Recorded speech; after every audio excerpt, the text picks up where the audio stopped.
गरुड़, इसे पता नहीं चलना चाहिए कि हम मंथन की ओर अग्रसर हो रहे हैं।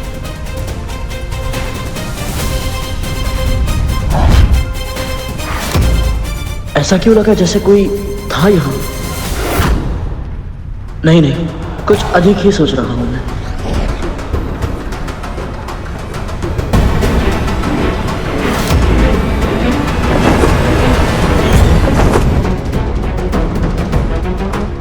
जब तक विष्णु जी की बारात लक्ष्मी के महल तक नहीं पहुंच जाती, तब तक किसी न किसी रीति के कारण किसी न किसी का आवागमन होता रहेगा। अभी अपना कार्य करने का उचित समय नहीं है। हमें सही अवसर की प्रतीक्षा करनी होगी।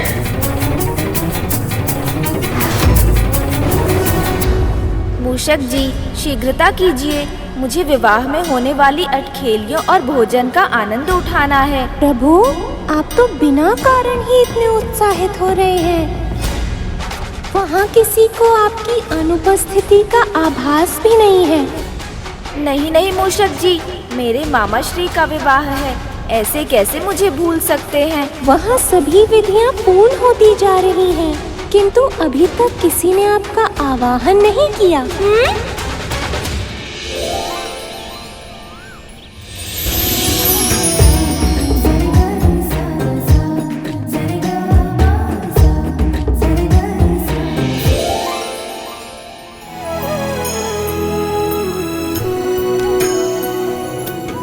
सखी है तो यहाँ,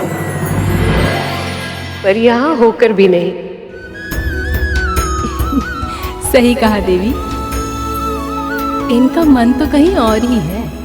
हमें कुछ ऐसा करना चाहिए जिससे इनका वो भटकता हुआ मन यहाँ खींचा चला आए। मैं चेष्टा की थी देवी, पर इसमें तो मैं भी असफल हो गई। मेरा नृत्य देखकर देवता भी अपनी सुध-बुध खो बैठते हैं, पर जिसे हरि ने हर लिया हो, उसे भला मेरी कला कैसे जीत पाएगी।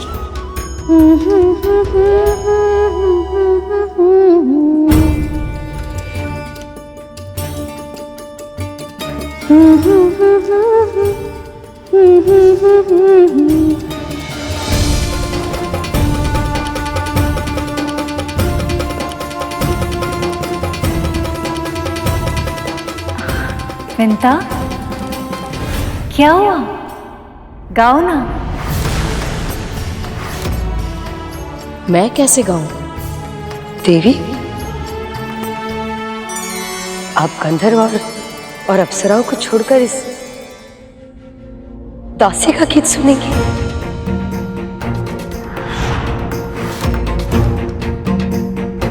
हाँ, मेरा मन तो यही है।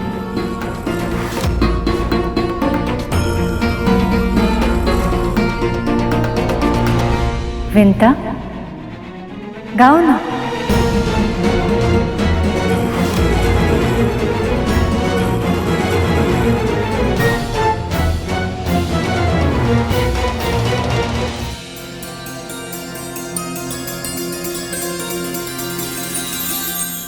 सबका ध्यान अपनी ओर केंद्रित करना बहुत अच्छे से जानती है ये विंता।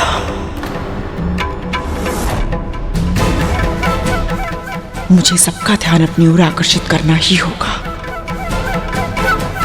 बिल्कुल नहीं, विंता को सदैव सब कुछ मिले, ये मैं नहीं होने दूंगी।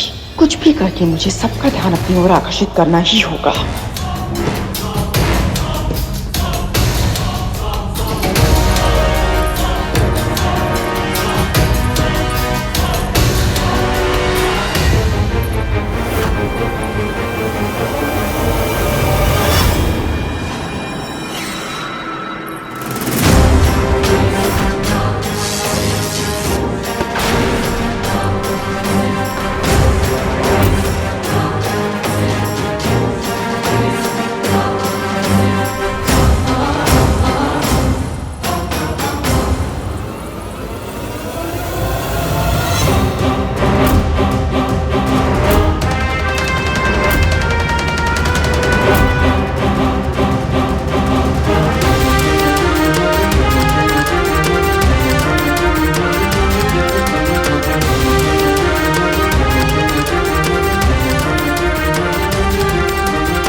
न जाने अचानक ऐसा आभास क्यों हो रहा है, जैसे गरुड़ के मेरे पास आने पर होता है।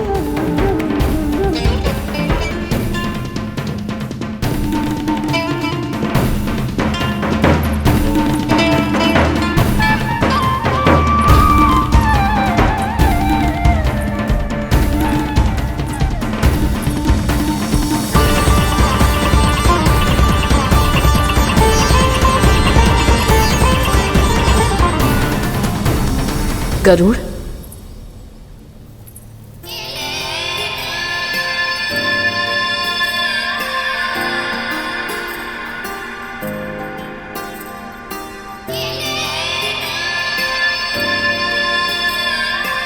मैं भी पुत्र प्रेम में अधीर हो जाती हूँ।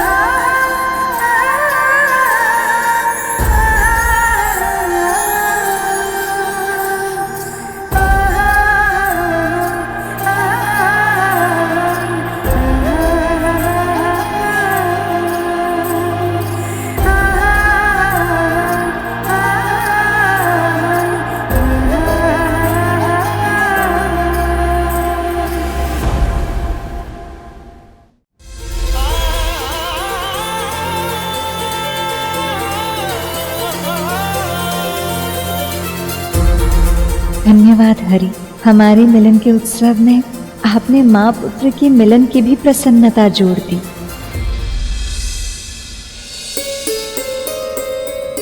भक्तों की प्रसन्नता में ही हमारी प्रसन्नता है, और गरुड़ जैसे कर्तव्यनिष्ठ भक्त की चिंता करना मेरा धर्म है।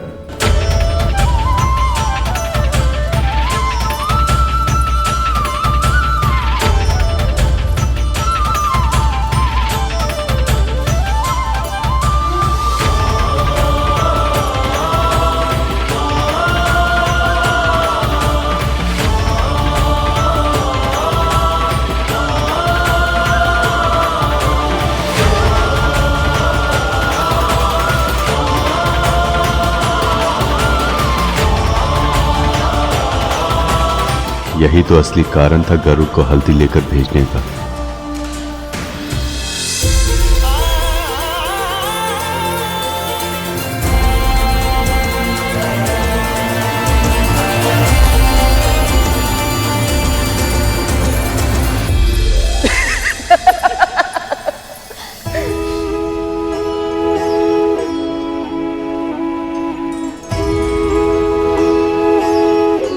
माँ, आप बहुत बदली हुई लग रही है माँ। आज से पहले मैंने आपको इतना प्रसन्न, इतना मुक्त कभी नहीं देखा। सच में माँ, पहले आपकी हंसी में भी एक झिझक हुआ करती थी, एक अनजाना सा भय सदैव आपके आसपास रहता था, परंतु आज आपके मन का उल्लास आपकी आंखों में दिखाई दे रहा है माँ। ये सब तेरे कारण हुआ है गरुड़। यदि तूने विवश नहीं किया होता तो मैं यहाँ आने की कल्पना भी नहीं कर पाती। नहीं माँ, ये आपकी पूजा, आपकी साधना का फल है। मैं इस श्रेय के योग्य नहीं। तूने क्या किया है तुझे अनुमान भी नहीं है पुत्र। तुझे पता है यहाँ सब मुझे गरुड़ की माँ कहकर पुकारते हैं। माता पिता के जीवन में जब एक क्षण आ जाए तो उससे अधिक प्रसन्नता की बात और कोई नहीं हो सकती। ये तो आपका और पिताजी का आशीर्वाद है माँ। केवल वही नहीं गरुड़, नारायण की कृपा के बिना ये सब कभी संभव नहीं हो पाता।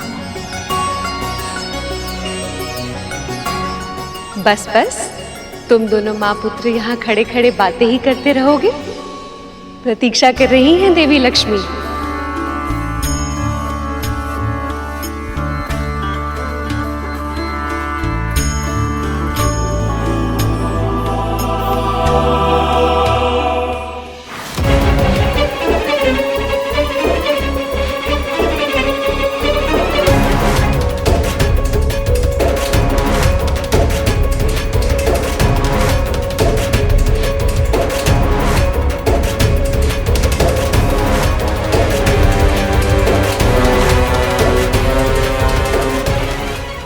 शेषनाग भी तो विष्णु के प्रिय है ना, फिर उन्होंने इसको क्यों चुना, इस बकिए को? विष्णु जी की झूठी हल्दी लक्ष्मी जी तक पहुंचाने के लिए। जैसा पुत्र है वैसी ही माँ है। पहले इसके पुत्र ने वैकुंठ में मेरे पुत्र का अधिकार छीना, और अभी एक दासी होकर भी मेरे भाग का माता छीन रही है।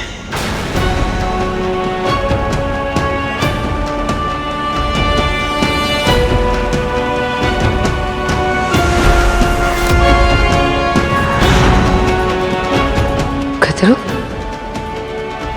हमारे चेहरे पे एक और दाग। इस तरह से विवाह में जाओगे तुम?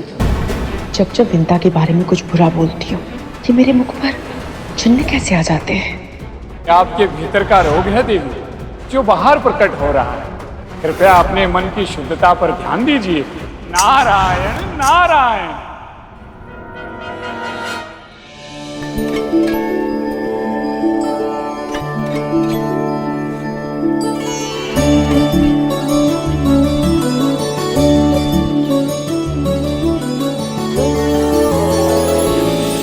ये लीजिए माँ, विवाह की हल्दी।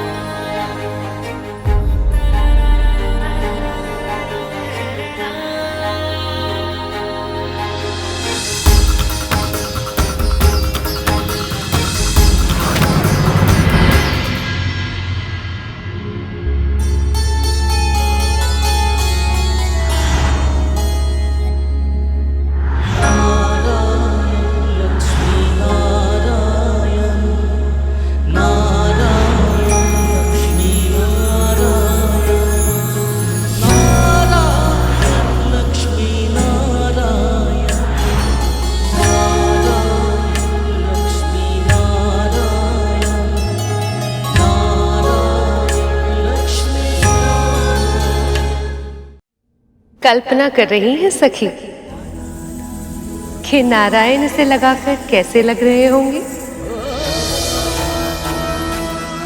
कल्पना करने की क्या आवश्यकता है जब उनके दूत यहीं पर हैं? गरुड़, वर्णन करो पुत्र।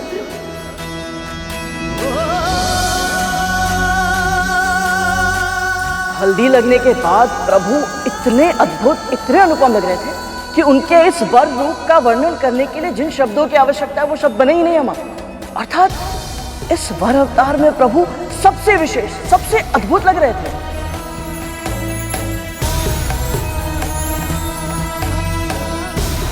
तुम्हारे यहाँ आने का एक बहुत बड़ा लाभ हुआ है गरुड़। देवी लक्ष्मी के मुख पर मुस्कुराहट तो आई।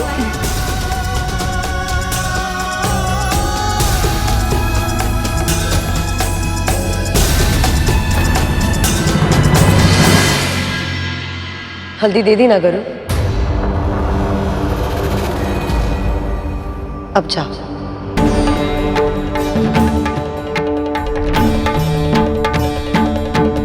तुझ में इतनी भी समझ नहीं है कि स्त्रियों का उत्सव है, तू यहाँ नहीं रह सकता। परंतु महारानी, मैंने प्रभु को इस रूप में देखा है, तो मुझे माता लक्ष्मी को भी इस रूप में देखना है।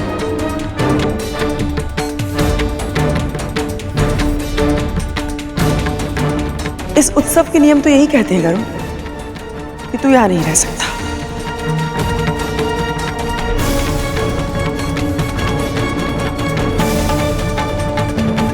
क्यों विंता,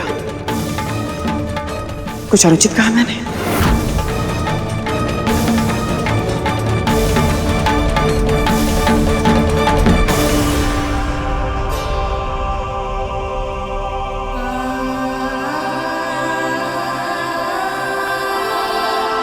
गरुड़, कद्रू दीदी उचित कह रही है। स्त्रियों के उत्सव में पुरुषों की उपस्थिति संभव नहीं है। ना तो अपनी माँ के साथ समय बिता पाया और ना ही माता लक्ष्मी के सानिध्य का अनुभव कर पाया। ऐसे ही जाना पड़ रहा है। यहाँ केवल स्त्रियां और छोटे बालक ही उपस्थित रह सकते हैं। तो आपका अर्थ ये है माँ कि छोटे बालकों को यहाँ रहने की आज्ञा मिल सकती है? अवश्य मिल सकती है, पर तू छोटा कहाँ है? बड़ा हो गया है तू, चल जा यहाँ से। मैं जानती हूँ गरुड़, तेरा कितना मन था माता लक्ष्मी की हल्दी देखने का, किंतु विवाह के भी कुछ नियम होते हैं।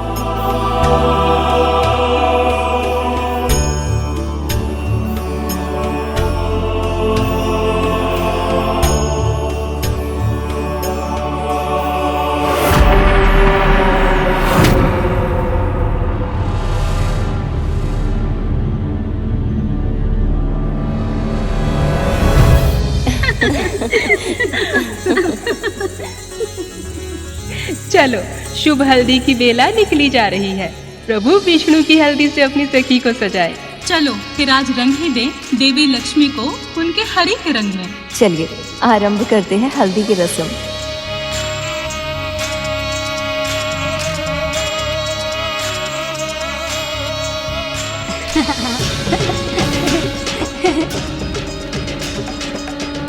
माँ,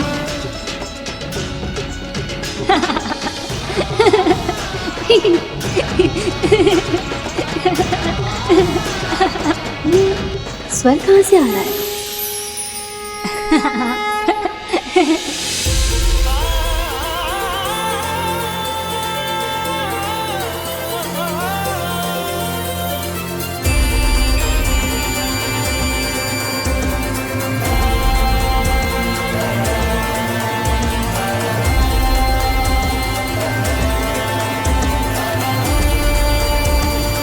अरे गरुड़, तुम छोटे बच्चे बन गए, हाँ?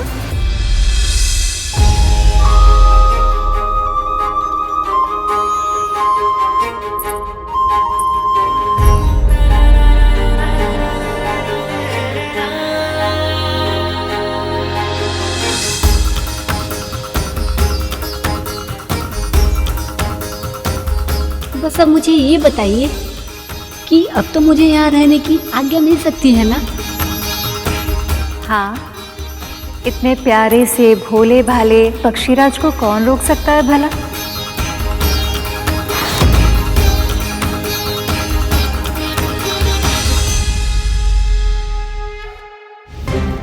अच्छा है, गरुड़ यहाँ रहेगा तो मैं इस पर नजर रख पाऊंगी और मेरे पुत्रों को मंथन में कोई रुकावट नहीं आएगी।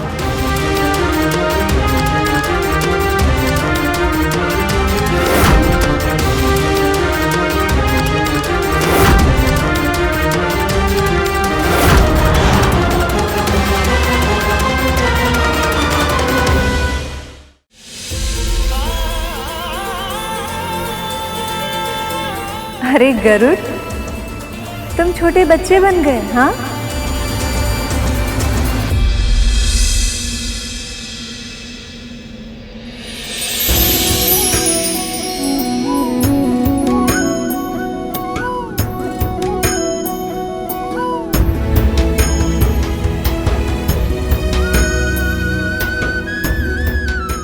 इतना आश्चर्य मत कीजिए माँ, ये तो बालखिली ऋषियों के आशीर्वाद का प्रताप है।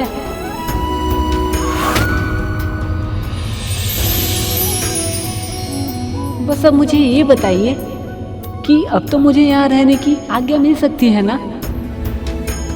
हाँ, इतने प्यारे से भोले भाले नन्हे पक्षीराज को कौन रोक सकता है भला? तुम यही रुकोगे।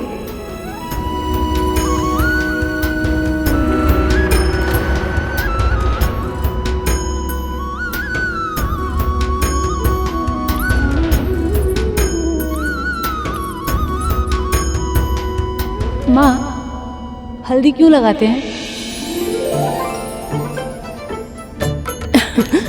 हल्दी में जीवाणुरोधी विषाणुरोधी गुण होते हैं। इसे लगाने से कोई भी रोग नहीं होता। अरे वाह माँ, इसके और भी लाभ हैं? हाँ, इससे रूप और अधिक निखरता है। पर माँ, प्रभु नारायण और माँ लक्ष्मी तो पहले से ही अजर अमर हैं और सुंदरता की परिभाषा तो स्वयं माँ लक्ष्मी है, तो फिर इन दोनों को हल्दी की क्या आवश्यकता?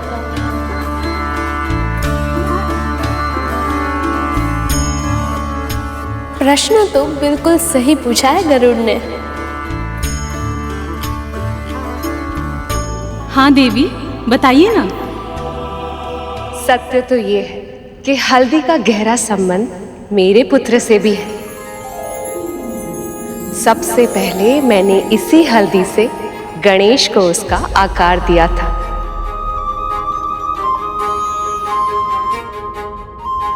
तब जाके गणेश को उसका साक्षात रूप मिला।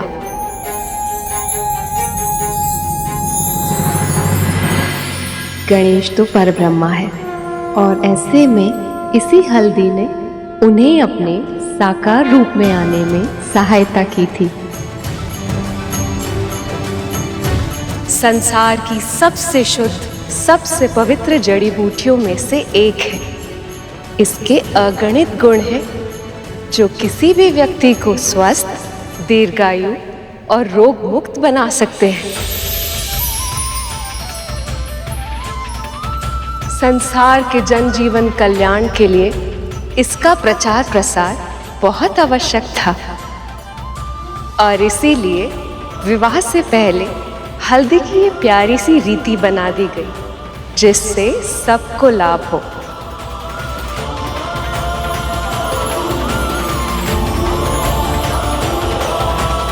अद्भुत माँ, तब तो मैं आपको हल्दी युक्त रूप में देखने के लिए बहुत उत्साहित हूँ।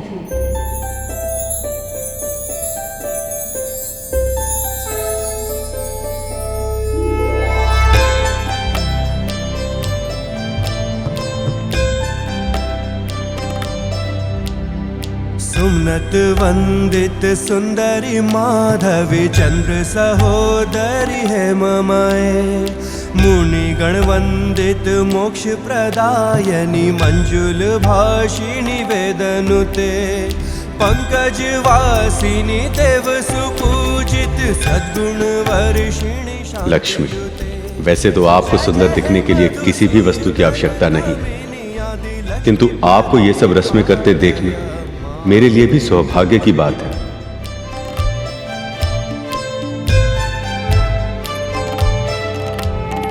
ऐकली कल्मष नाशिनी कामिनी वैदिक रूपिणी वेदमाए, क्षीर समुद्भव मंगल रूपिणी मंत्र निवासिनी मंत्र नुते, मंगलदायी। लक्ष्मी, आपको वधु रूप में देखकर आपसे पुनः विवाह करने के लिए मैं और भी आतुर हूँ। भार्गवी मंत्र स्वरूपिणी मंत्रमय, सुरगण पूजित शीघ्र फल प्रद ज्ञान विकासिनी शास्त्र ने। जब भी कोई स्त्री हल्दी और विवाह की सारी रस्में निभाएगी, उसमें सारा समाज आपकी छवि देखेगी और वो घर की लक्ष्मी कहलाएगी।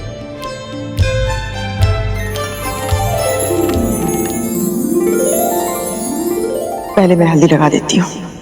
नहीं, पहले मैं जाऊंगी।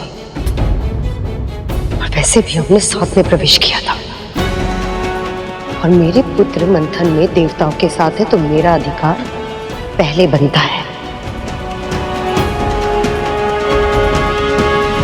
मुझे उससे कोई अंतर नहीं पड़ता है दीदी। मैंने कहा ना खतरो, पहला अधिकार मेरा है।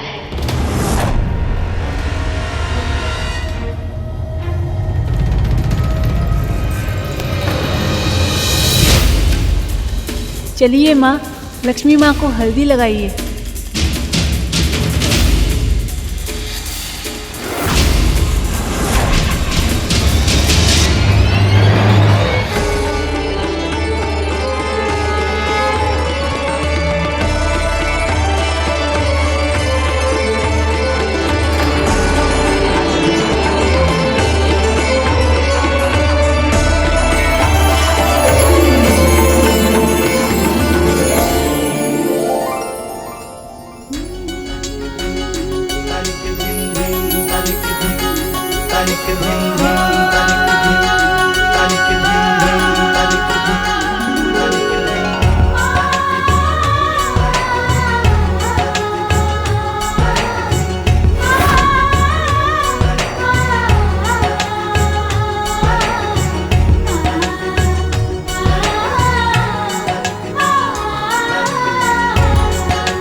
एक सच्चे हृदय वाले भक्त की अनुपस्थिति में ये हल्दी की रस्म भी अधूरी रह जाती।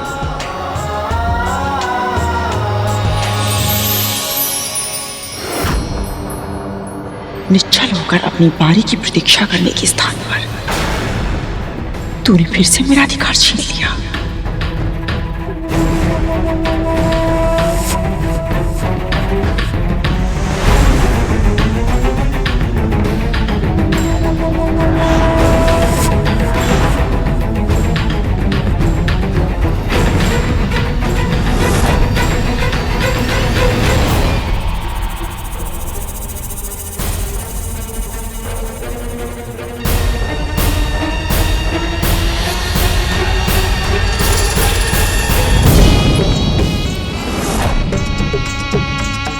हल्दी खत्म। फिर से इस दासी ने भोलेपन का नाटक करके मेरा अपमान करवाया।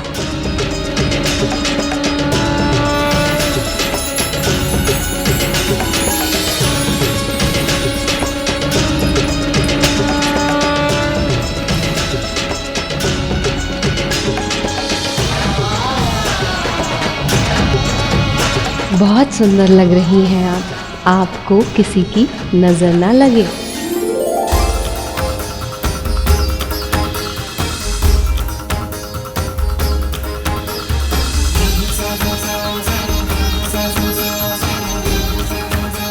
हम दोनों का रंग तो एक हो गया है लक्ष्मी। अब बस उस समय की प्रतीक्षा है जब हम फिर से एक हो जाएंगे। उसी क्षण की प्रतीक्षा तो मैं भी कर रही हूँ प्रभु।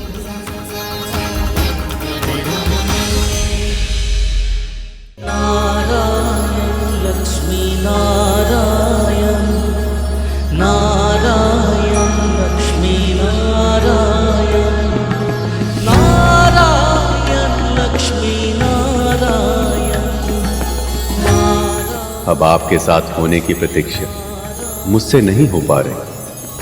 आशा करता हूं ये विवाह कुशल मंगल तरीके से हो जाए। आपने मेरे मन की बात कह दी हरि। ये आप भी जानते हैं ये विरह के क्षण मेरे लिए कितने कठिन हैं। जग के पालक है नारायण लक्ष्मी नारायण नारायण लक्ष्मी नारायण नारायण लक्ष्मी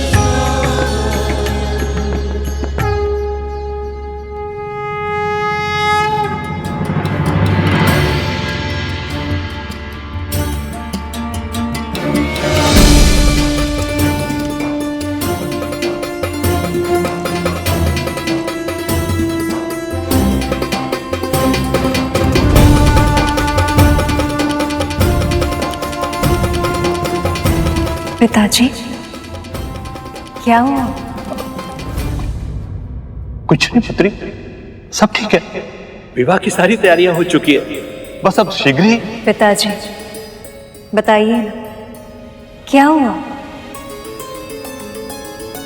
हर एक पिता की तरह अपनी पुत्री के हाथ पीले करना मेरा भी स्वप्न था, पर जब आज आपके हाथ पीले होते देखा तो ऐसा लगा जैसे मेरे हृदय का एक भाग शीघ्र ही टूटकर बहुत दूर जाने वाला है। जब पुत्री बड़ी हो जाती है तो मां उसकी सखी बन जाती है, पर न जाने क्यों पिता और पुत्री के बीच संवाद कम पड़ने लगते हैं, शब्द कम पड़ जाते हैं। पुत्री एक पिता बहुत कुछ कहना चाहता है अपनी पुत्री से, लेकिन कह ही नहीं पाता, और विवाह के इन भावुक पलों में सभी भावनाएं आंसू बन करके बह जाती हैं।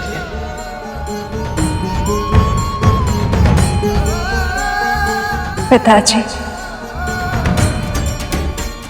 मैं बहुत सौभाग्यशाली हूँ कि आप मेरे पिता हैं। आपने अपनी इच्छाएं मुझ पर नहीं थोपी। मेरे मन को समझा, मेरी इच्छाओं को समझने का प्रयास किया और मुझे अपना चुनाव स्वयं करने के योग्य बनाए। आप लोग ऐसे भावुक होकर आंखों से जलधारा ही बहाते रहेंगे?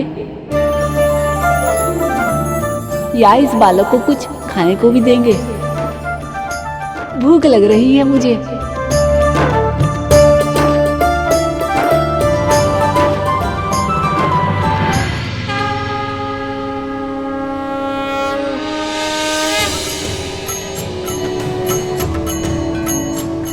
प्रभु, अब आपको कुछ खा लेना चाहिए। हम दोनों ने इतना श्रम कर लिया है कि मुझे तो बहुत भूख लगाई है। आपको भी लग रही होगी, है ना प्रभु? चिंता मत कीजिए मूषक जी, हम दोनों पेट भरकर भोजन करेंगे। बस एक बार वहाँ पहुँच जाएं, वहाँ सभी मेरी प्रतीक्षा कर रहे होंगे। मुझे भोग लगाए बिना कोई खाता नहीं है ना, इसलिए। सच में प्रभु? वैसे आपको क्या लगता है कौन कौन से पकवान बने होंगे वहाँ? वो तो मैं ऐसे ही बता सकता हूँ। मैं अभी अपनी अंतर्दृष्टि से देखता हूँ कि वहाँ क्या चल रहा है।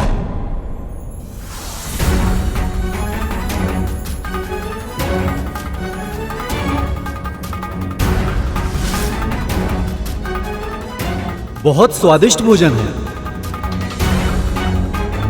और ये मोदक तो गणेश जी को बहुत प्रिय है ना? ये क्या, उसे तो सभी पकवान बहुत प्रिय हैं। अभी यहाँ होता तो बहुत चाव से खाता वो। किंतु देखिए ना, विलंब होने के कारण इन सब का आनंद उठाने से चूक गए हैं प्रभु गणपति।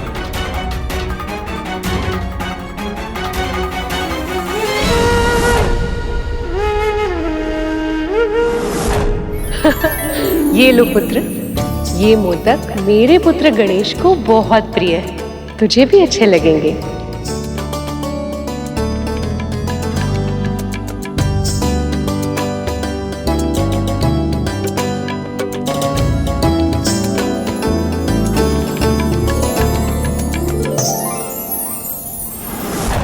बिना मुझे भोग लगाए ही उन लोगों ने भोजन करना आरंभ कर दिया।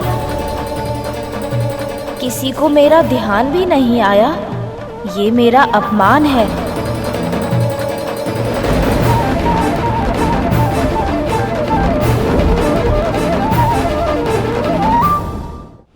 क्या हुआ प्रभु? भोग के लिए भी आपकी प्रतीक्षा नहीं की? तो क्या वो सब आपको सच में भूल गए? ऐसा नहीं होना चाहिए था मूषक जी। पिताश्री, विष्णु मामाश्री, ब्रह्मदेव सभी ने स्वयं मुझे परब्रह्म की संज्ञा दी थी। उन्होंने ही ये नियम बनाया था कि हर आयोजन में सबसे पहले मेरी पूजा की जाएगी। और अब वो सब स्वयं ही ये नियम भूल गए। कारण चाहे जो भी रहा हो, पर कर्तव्य से बंधे होने के कारण मैं इस नियम का पालन करने के लिए विवश हूँ। मैं नहीं चाहता था कि इस विवाह में कोई भी विघ्न आए, पर जहाँ गणेश उपस्थित ना हो वहाँ विघ्न का आना तो निश्चित है। अब इस विवाह में आने वाले विघ्न के प्रकोप को उन्हें स्वयं ही संभालना होगा।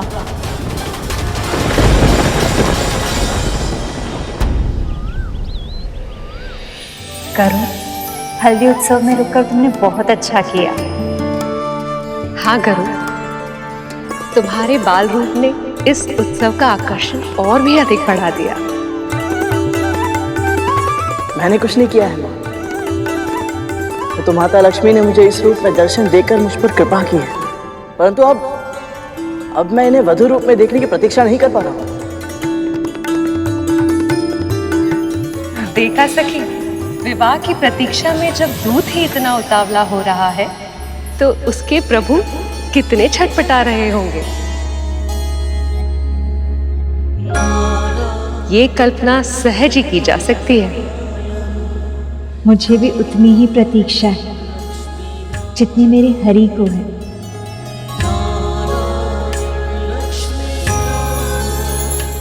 माँ, यहाँ से जाने का तनिक भी मन नहीं करता, परंतु वैकुंठ में बारात की तैयारियां करनी है मुझे, इसलिए जाना होगा। आज्ञा दीजिए। कल्याण हो पुत्र। प्रभु की सेवा में तू अपना हर दायित्व पूरी कुशलता के साथ निभाए, यही आशीर्वाद है मेरा।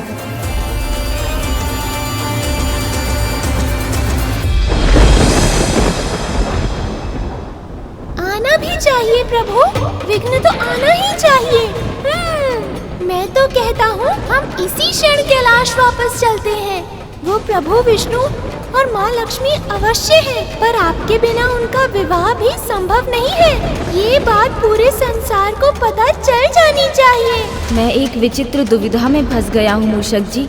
मुझे पूरा विश्वास है मेरे मामा मामी श्री जानबूझकर मेरी अवहेलना कभी नहीं करेंगे। मैं जानता हूँ वो पूरे मन से यही चाहते हैं कि मैं उनके विवाह में सम्मिलित होऊं, पर अपने उत्साह में मेरी प्रतीक्षा ना करके उन्होंने मेरे सामने एक ऐसी समस्या उत्पन्न कर दी है जिसका समाधान मेरे पास नहीं है।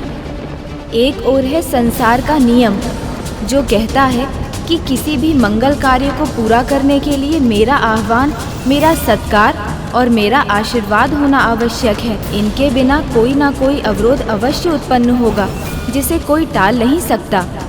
पर दूसरी ओर मेरा मन है मूषक जी, जो जानता है कि ये विवाह केवल उन दोनों के लिए ही नहीं, पूरे संसार के कल्याण के लिए कितना आवश्यक है, और इसीलिए मैं इसमें किसी भी तरह का अवरोध उत्पन्न नहीं होने देना चाहता। ये युद्ध हृदय और मस्तिष्क के बीच है मूषक जी, और मैं इसमें फंस गया हूँ। अब जब तक मैं स्वयं को शांत नहीं कर लेता, मैं ना आगे जा सकता हूँ और ना ही पीछे।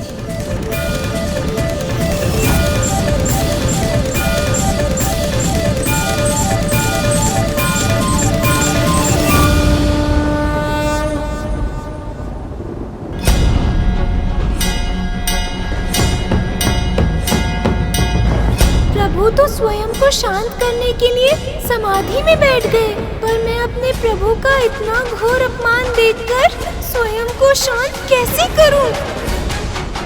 मैं अपने प्रभु के अपमान का प्रतिशोध अवश्य लूंगा। मेरे प्रभु के अपमान का दंड मैं विघ्न के रूप में दूंगा।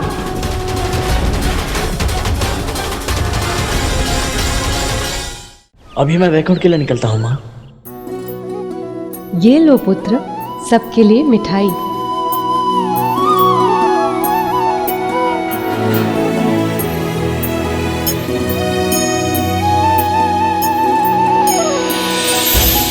सदैव सुखी रहो।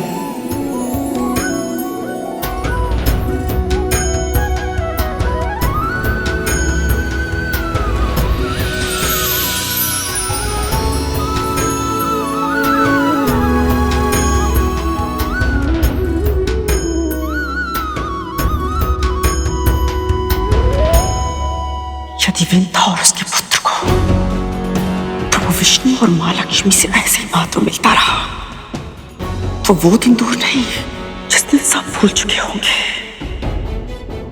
कि दासी कौन है और स्वामिनी कौन है।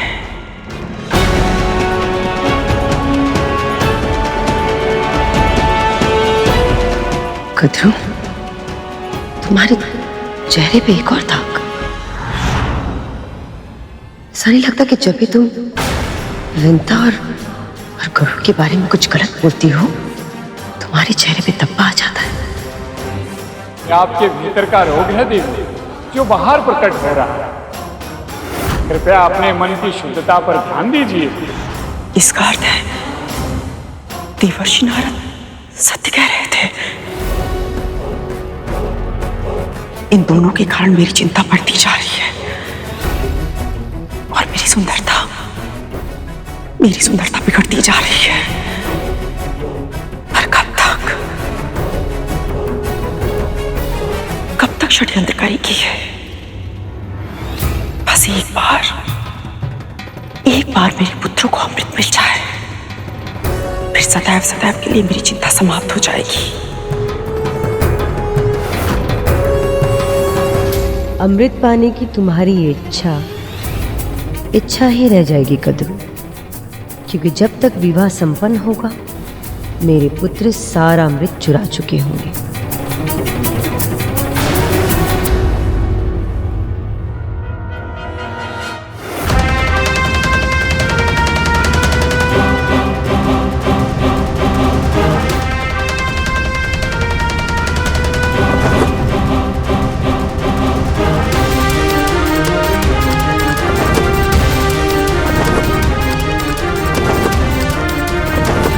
लगता लगता है गरुड़ अब वैकुंठ लौट रहा है, कहीं वो अब हमें देख न ले।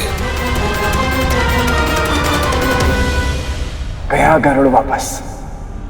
अब चलिए महाराज, मंथन आरंभ करते हैं। आना भी नहीं, अभी तो केवल हल्दी हुई राहु। जब तक बारात वैकुंठ से निकलकर लक्ष्मी निवास तक नहीं पहुंच जाती, तब तक किसी न किसी रीति के कारण किसी न किसी का आना जाना होता रहेगा। हमें उचित अवसर की प्रतीक्षा करनी होगी राहु। मैंने ये कभी नहीं सोचा था कि मैं ये सब कहूंगा, पर मुझे कहना पड़ रहा है। अब तो मेरा भी मन हो रहा है महाराज कि शीघ्र ही ये सभी रीतियां समाप्त हो और विष्णु बारात लेकर लक्ष्मी निवास पहुंचे, ताकि हम यहाँ अमृत पाने का प्रयास आरंभ कर सके। धैर्य राहु, धैर्य। आप सभी विश्वास नहीं करेंगे वहां क्या हुआ। मैंने माता लक्ष्मी का हल्दी उत्सव देखा, साक्षात अपने बाल रूप में। प्रभु, माता लक्ष्मी इतनी सुंदर लग रही थी कि मैं वर्णन भी नहीं कर सकता। देवी लक्ष्मी ने मेरे सखा के लिए कोई संदेश नहीं भेजा करो। नहीं तो महादेव, परंतु हाँ, माँ पार्वती ने हम सभी के लिए मिठाई भेजी है।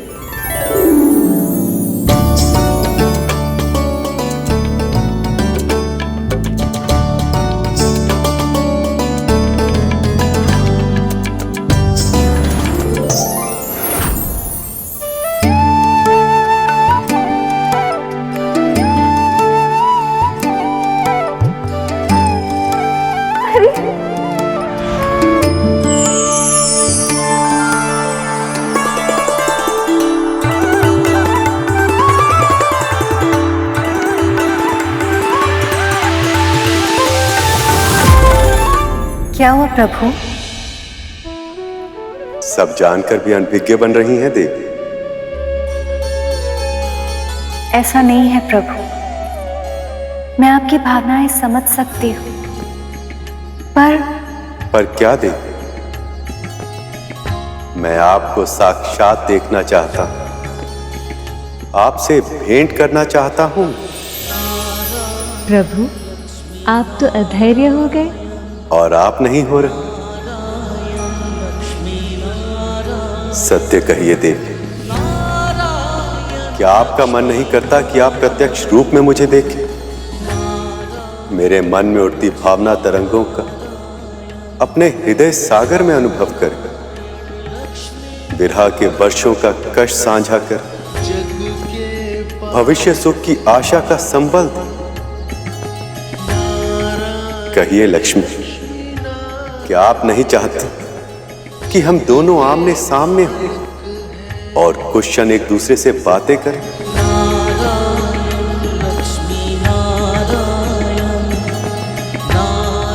पर प्रभु, ये कैसे संभव है? आप चाहें तो असंभव भी संभव हो सकता है देवी। कैसे प्रभु? हल्दी लग चुकी है, अब कोई भी मुझे आपसे मिलने की अनुमति नहीं देगा। देवी पार्वती और अन्य सखी हमेशा मेरे साथ रहती है। दिन रात आठों पहर में पहरे में रहती हूँ। और यदि ये पहरा तोड़कर मैं आपसे भेंट करने आऊं तो?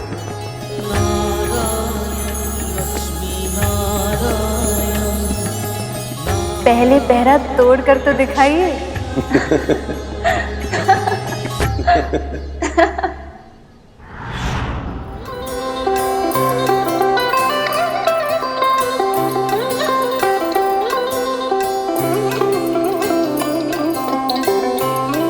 मैं आपके मन की व्यथा समझ सकता हूं सखा। आपका शरीर तो यही है, पर मन कहीं और ही है।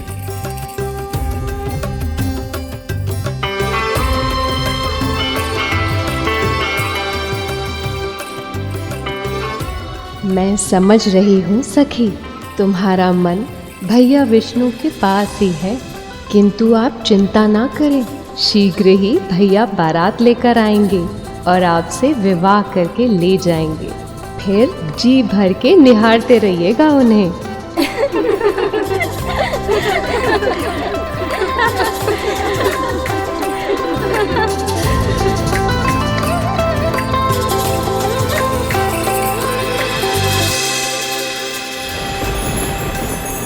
प्रभु का क्रोध तो हर क्षण बढ़ता ही जा रहा है, जिसका प्रभाव इस बिगड़ते वातावरण से स्पष्ट हो रहा है। अब तो विवाह का दूसरा उत्सव भी आरंभ होने वाला है। जब तक वो प्रभु का आवाहन नहीं करेंगे, तब तक इनका क्रोध शांत नहीं होगा। नहीं, वो सब मेरे प्रभु को भूलकर उत्सव मनाए, मेरे प्रभु का अपमान करे, मैं ऐसा नहीं होने दूंगा। अब ये विवाह बिना अवरोध के संपन्न नहीं होने दूंगा मैं।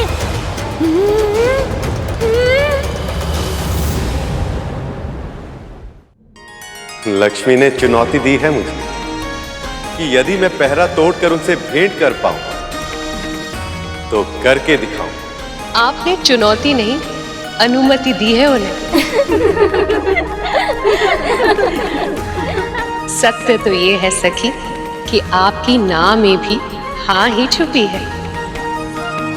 मैं आपकी तड़प समझ सकता हूं सखा। मुझे यह भी अनुमान है कि देवी लक्ष्मी भी आपसे मिलने के लिए उतनी ही व्याकुल होगी, परंतु ये मिलन कठिन होगा सखा। कठिन नहीं, असंभव होगा, क्योंकि आपके चारों ओर पहरा मैं स्वयं दूंगी। पर क्यों महादेव? माँ पार्वती क्यों नहीं चाहेंगी कि प्रभु विष्णु और माता लक्ष्मी की भेंट हो पाए? इतने लंबे समय से आप प्रभु से और प्रभु आपसे नहीं मिले हैं। यदि वो एक बार मिलना चाहते हैं तो इसमें समस्या ही क्या है देवी? समस्या ये है कि जब मेरा और पार्वती का विवाह हुआ था तो मेरी भी इच्छा हुई थी देवी पार्वती से इसी प्रकार भेंट करने की, पर तब ऐसे ही सखी ने हमारे चारों ओर पहरा दिया था और इस कार्य में उनका साथ दिया था भैया विष्णु ने। अपने प्रिय से भेंट करने के लिए मैंने अद्भुत योजना रची थी और मेरे इसी अतिरिक्त प्रयास ने हमारे मिलन के क्षण को और भी अधिक विशेष बना दिया था। जो सहज मिल जाए उसका मूल्य समझ नहीं आता। अब चुनौती दी है तो उसे कठिन बनाना तो होगा। चाहे कितना भी कठिन क्यों ना हो, मैं ये चुनौती अवश्य पूर्ण करूंगा। मुझे स्वीकार है सखी।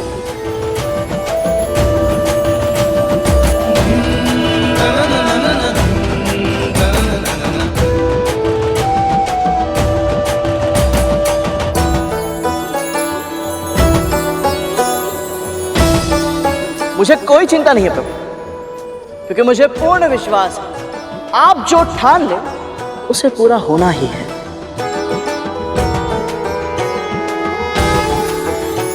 हाँ प्रभु, गरुड़ सही कह रहा है। आप अपने निश्चय में अवश्य सफल होंगे प्रभु।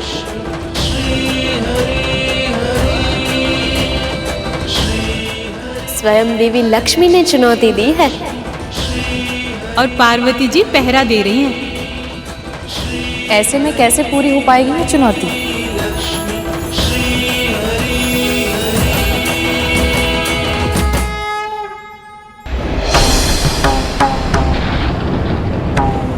मेरे प्रभु को विवाह में आमंत्रित करके भी किसी को ये विचार नहीं आया कि प्रभु गणेश जी अभी तक पहुंचे क्यों नहीं। ये घोर अन्याय है। त्रिदेव ने स्वयं प्रथम पूज्य का आशीर्वाद दिया था मेरे प्रभु को और उन्हें ही भूल गए। किंतु न्याय मैं करूंगा इस विवाह में विघ्न डालकर। अब संसार देखेगा प्रभु गणेश जी के छोटे मूषक का बड़ा पराक्रम। मैं किसी की मंशा को सफल नहीं होने दूंगा। मैं अपने प्रभु को साक्षी मानकर प्रण लेता हूँ कि अब ये विवाह नहीं होगा। मैं अपने प्रभु के अपमान का प्रतिशोध लूंगा।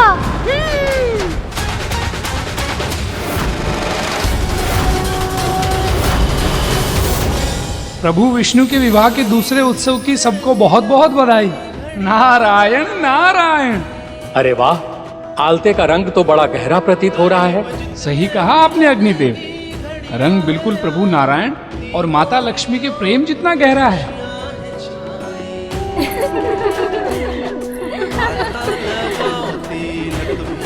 माँ, ये मेहंदी को छूकर आशीर्वाद दें ताकि हम भी इसे लगाकर सौभाग्य प्राप्त कर सकें। लक्ष्मी से मिलन को हरि को सजाओ।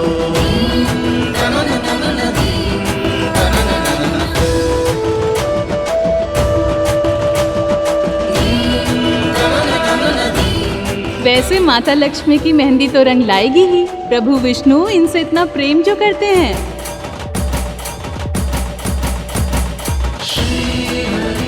किंतु क्या इतना प्रेम करते हैं कि चुनौती जीत पाए?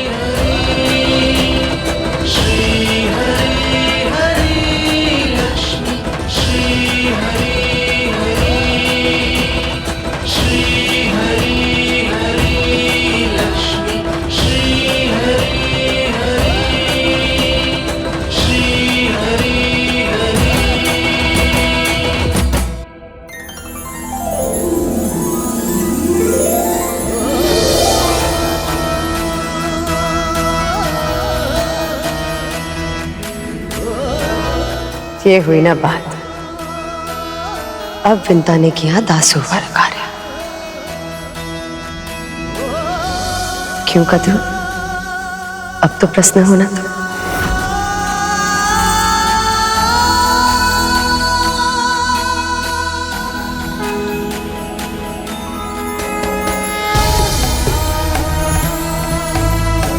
इन हाथों की रेखाएं सज गई आज।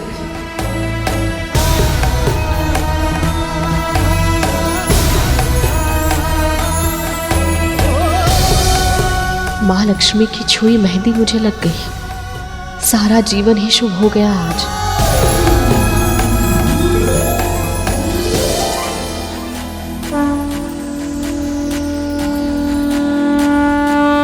ऐसे कद्रू, मैं सोच रही थी कि तुम ऐसा धब्बों वाला मुख लेकर विवाह में कैसे सम्मिलित होगी।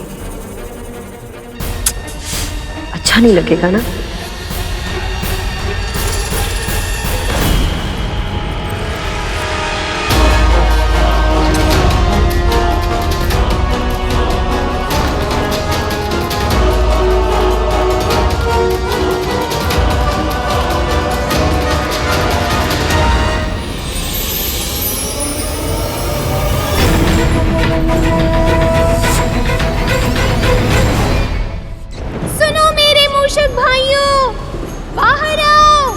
मुझे तुम्हारी सहायता की आवश्यकता है। मेरे प्रभु का अपमान हुआ है। शीघ्रता करो, सभी यहाँ आओ।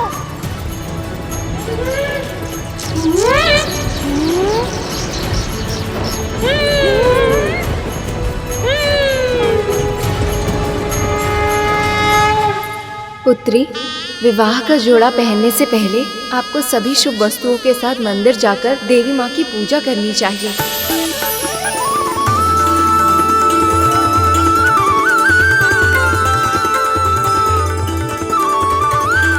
अकेली कहाँ चल दी सखी?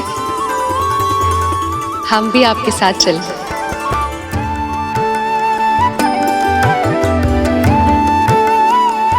हम भी चलें? नहीं कद्रू, रहने देते हैं। वैसे भी बहुत थक चुके हैं और ये लोग तो वापस लौटने ही वाले हैं। लक्ष्मी मंदिर जा रही है, जहां उनकी सखियां उन पर कड़ी निगरानी नहीं रख पाएंगी। यही सही अवसर है उनसे भेंट करने का।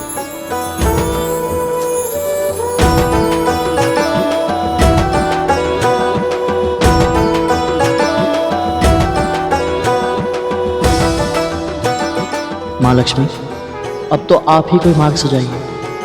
कुछ भी कीजिए, परंतु एक बार प्रभु से भेंट कर लीजिए। मन तो मेरा भी बहुत है, पर मैं चाह कर भी स्वयं कुछ नहीं कर सकती। देवी लक्ष्मी के दर्शन का सौभाग्य तो प्राप्त हो गया प्रभु। अब आप दर्शन देकर मेरा जीवन धन्य कर दीजिए। कुछ ऐसा कीजिए कि आप माता लक्ष्मी से भी मिले और किसी को दिखाई भी ना दें, ताकि आप चुनौती भी जीत जाएं और माता लक्ष्मी की आपसे भेंट करने की इच्छा भी पूर्ण हो जाए। सदा से भगवान भक्तों की समस्या का समाधान करते आए, आज एक भक्त ने भगवान की समस्या का समाधान कर दिया। अब तो देवी के मंदिर में ही भेंट होगी लक्ष्मी।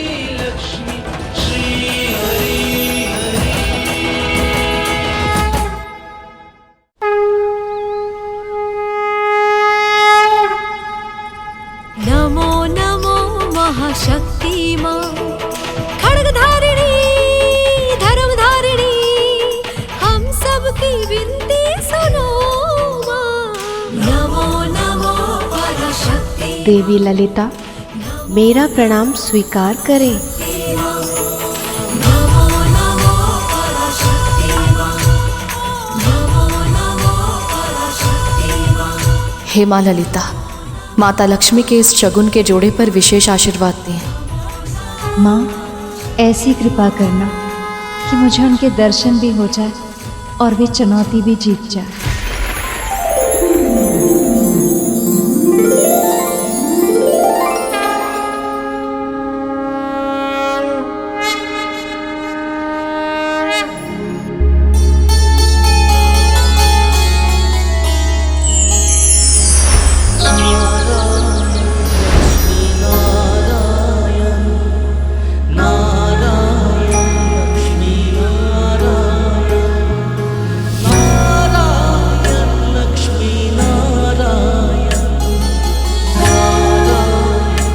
लगता है प्रभु विष्णु आ गए।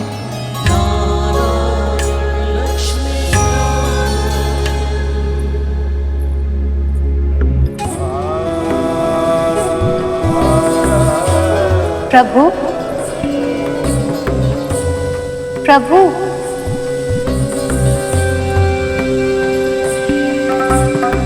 प्रभु, कहाँ है आप प्रभु? प्रभु, आपने चुनौती दी थी प्रिय, मैं आपका कहा ना मानता। ऐसा हो सकता था क्या भला? पर अब जब मैं आपको देखकर आनंद रस में डूब रहा हूं, तो इस लुका छिपी में भी एक अलग ही आनंद आ रहा है। पीपल का पेड़, इसमें तो प्रभु विष्णु निवास करते हैं।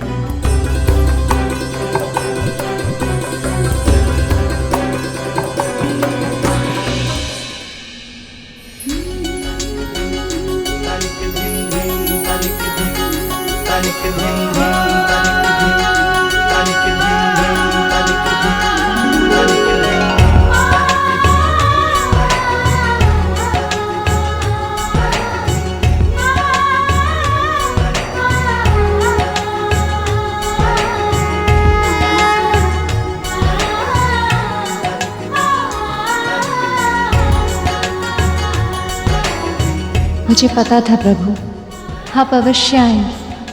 अपने प्रिय की बात खाली नहीं जाने देंगे आप।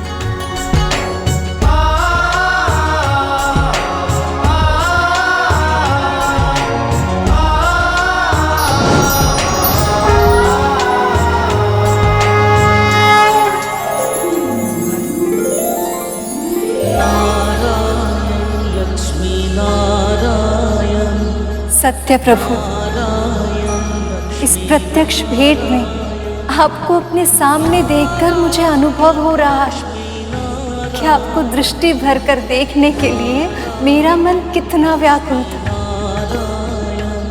मैं तो वर्णन भी नहीं कर सकती।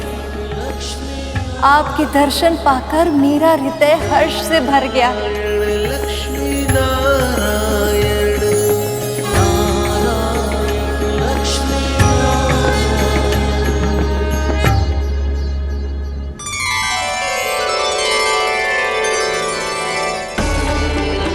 विंता, सखी लक्ष्मी कहाँ गई? बाहर उस वृक्ष की पूजा कर रही है माँ। आपकी चुनौती पूर्ण हुई देवी। पहरा तोड़कर मैंने आपसे भेंट कर ली। क्या अब आप मुझे इसका पुरस्कार नहीं देंगी? क्या चाहिए प्रभु? आपका साथ। जिन्होंने हमें सताया, बस उन्हें सताना चाहता हूं मैं।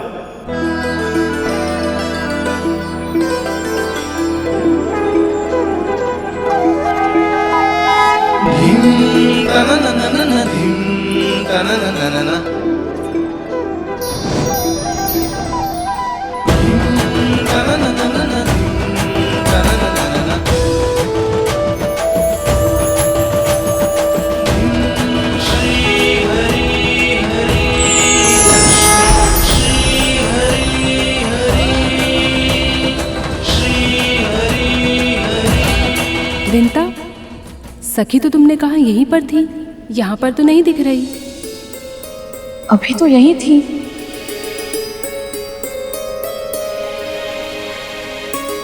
अचानक कहाँ? ऐसे हल्दी के बाद और विवाह से पहले कहीं जाना नहीं चाहिए।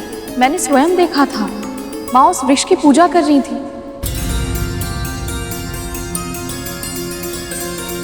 नीम और पीपल का पेड़। जब हम यहाँ पर आए थे तब तो ये वृक्ष यहाँ पर नहीं था।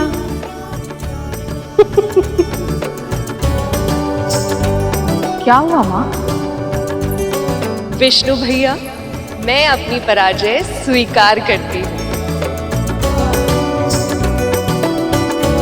आपने चुनौती पूरी कर ली।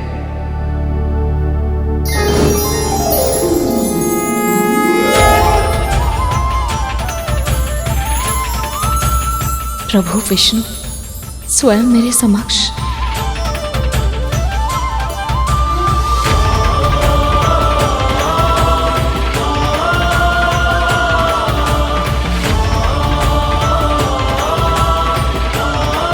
प्रभु, माँ,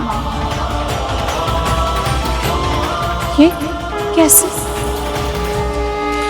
पीपल के जड़ में भैया विष्णु का वास होता है और इसीलिए इस वृक्ष को शुभ माना जाता है।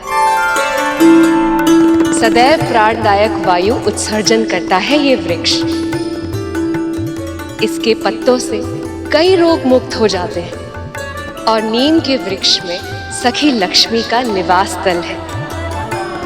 इसके पत्तों से चर्म रोग दूर होते हैं और आयु में वृद्धि होती है। अगणित औषधिक गुण होते हैं इस वृक्ष में। जिस प्रांगण में ये दोनों वृक्ष एक साथ विद्यमान हो, वो मंदिर बहुत सिद्ध हो जाता है।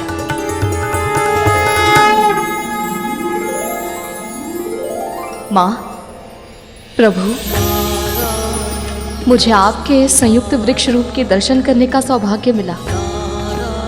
धन्य हो गई मैं। अब बस यही इच्छा है आपके ये दोनों रूप सदैव साथ रहें।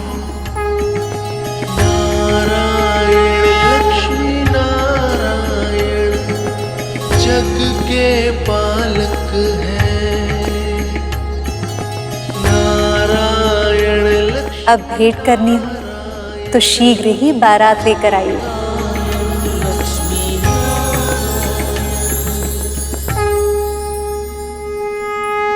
प्रभु विष्णु सारी चुनौतियां जीत सकते हैं, किंतु मेरी और मेरे मूषकों की आने वाली चुनौती नहीं जीत पाएंगे। मैंने प्रभु के वस्त्र और आभूषण तैयार कर दिए हैं। वहाँ माँ भी लक्ष्मी माता के लिए तैयारी में व्यस्त होंगी।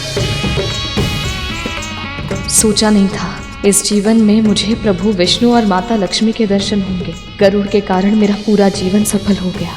ऐसा पुत्र ईश्वर सभी को दे।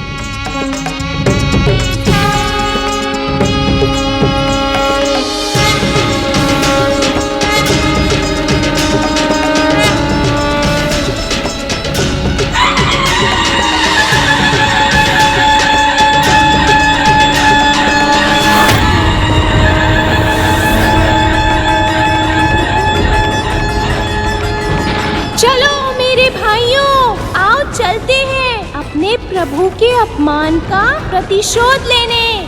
ये विवाह इनके आशीर्वाद के बिना नहीं हो सकता। चलो इस विवाह को रोकते हैं।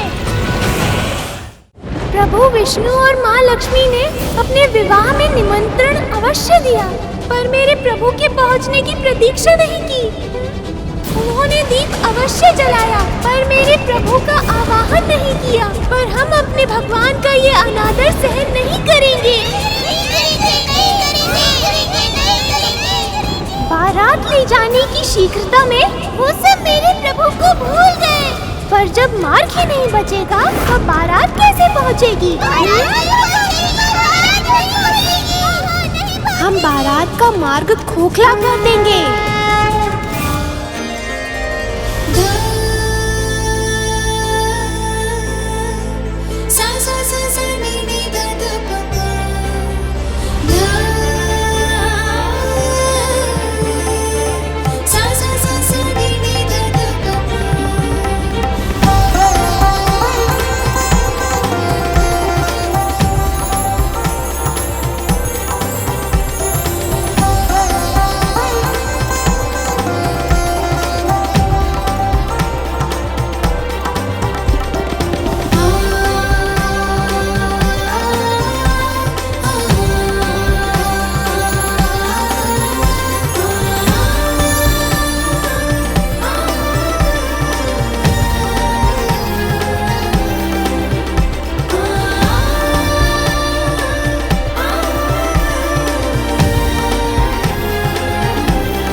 ऐसा क्यों हो रहा है मेरे साथ? लक्ष्मी मेरी अर्धांगिनी है। मैं जानता हूं कि उन्होंने मुझे पूरे हृदय से स्वीकार किया, पर फिर भी इस समय उनके वर के रूप में सजते हुए मुझे ऐसा क्यों लग रहा है कि भूल से भी कोई कमी नहीं रहनी चाहिए। यदि मैं देवी लक्ष्मी के लिए सर्वोत्तम सिद्ध नहीं हो पाया तो?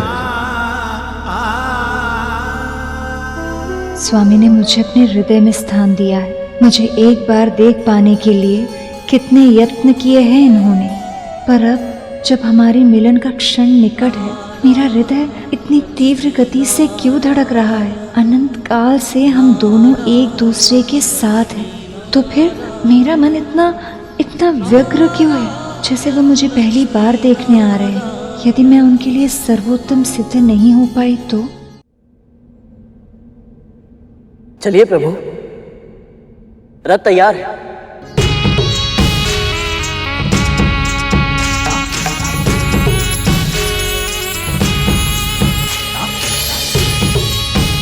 गरुड़ तुम्हारी दृष्टि में खुद को देख के थोड़ा प्रोत्साहित महसूस कर रहा हूं।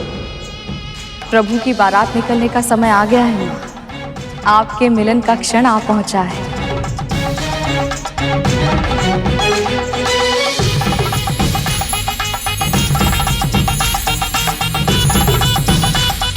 वृंदा, जैसे तुम्हारे मुखमंडल में मेरी छवि दिख रही है, वैसे ही श्री विष्णु को मैं दिखूं और कोई विघ्न न आए। जाओ मेरे मूषको, प्रभु विष्णु और माता लक्ष्मी के मिलन में विघ्न उत्पन्न करो।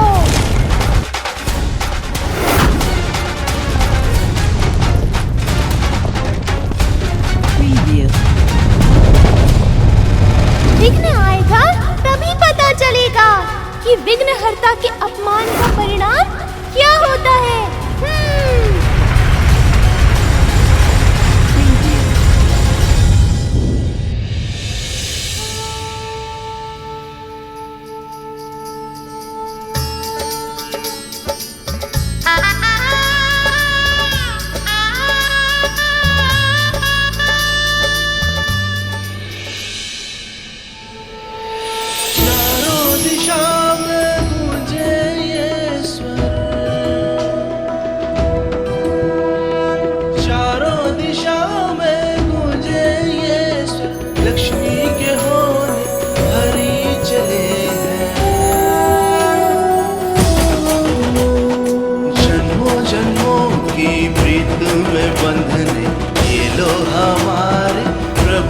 चले हैं जन्मों जन्मों की प्रीत में बंधन।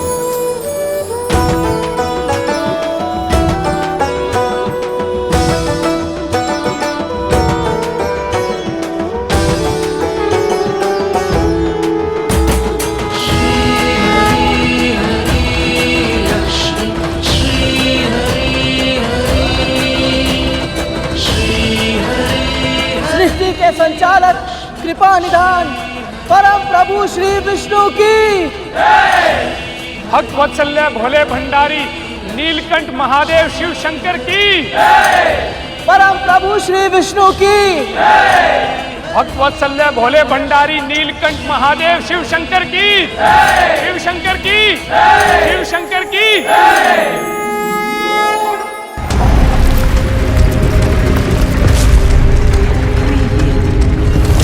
शीघ्रता करो, प्रभु विष्णु की बारात इसी मार्ग से जाएगी।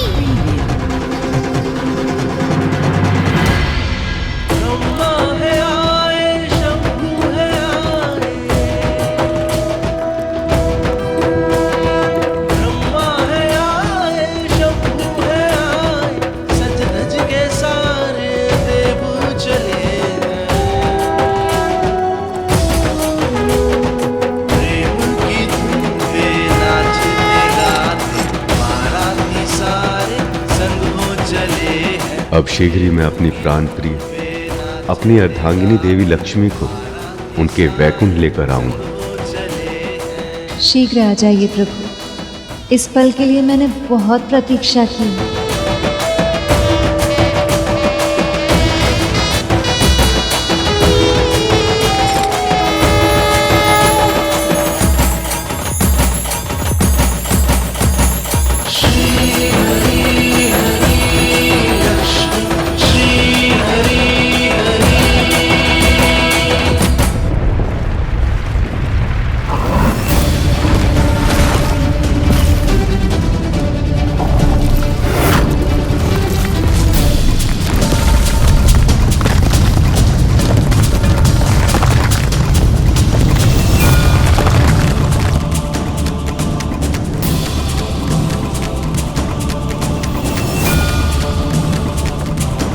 इस बारात को हमें रोकना है। मेरे मूषक भाइयों, इस भूमि को इस प्रकार खोदो कि बारात मध्य में ही रुक जाए। ये विवाह मेरे प्रभु के आशीर्वाद के बिना नहीं हो सकता, ये वचन है मेरा।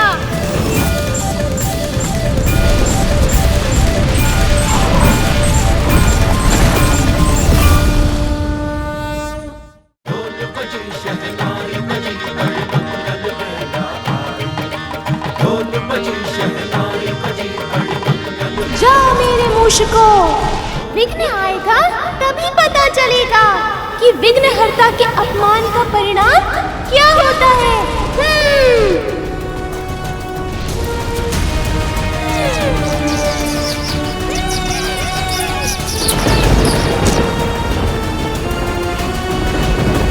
क्या हो रहा है ये?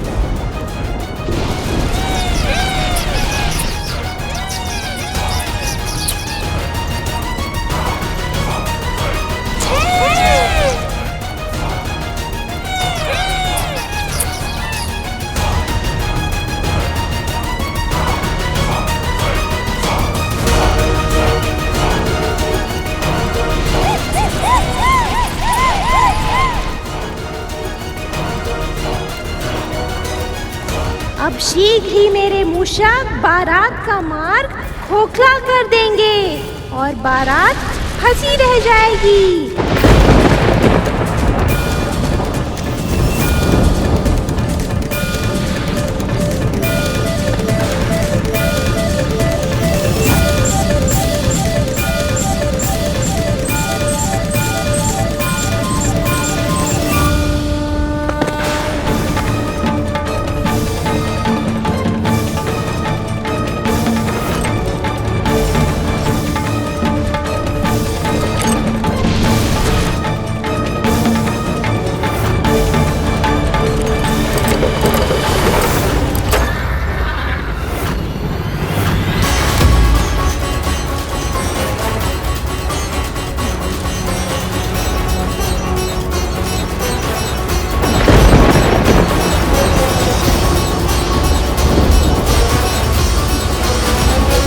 ये रथ का पहिया जमीन के अंदर कैसे धंस गया? ये क्या हुआ?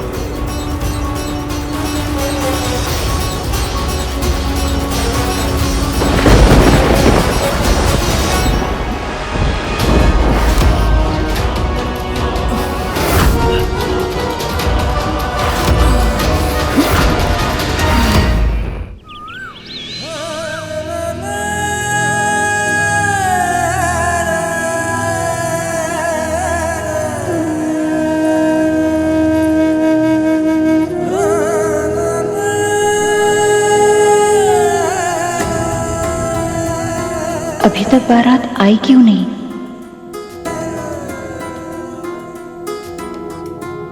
विष्णु जी की बारात बस पहुंचने ही वाली होगी।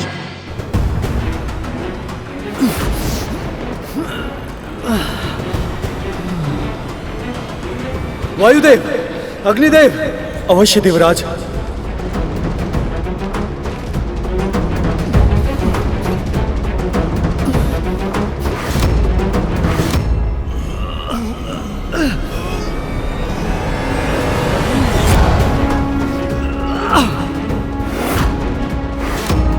ये रथ का पहिया बाहर क्यों नहीं आ रहा है?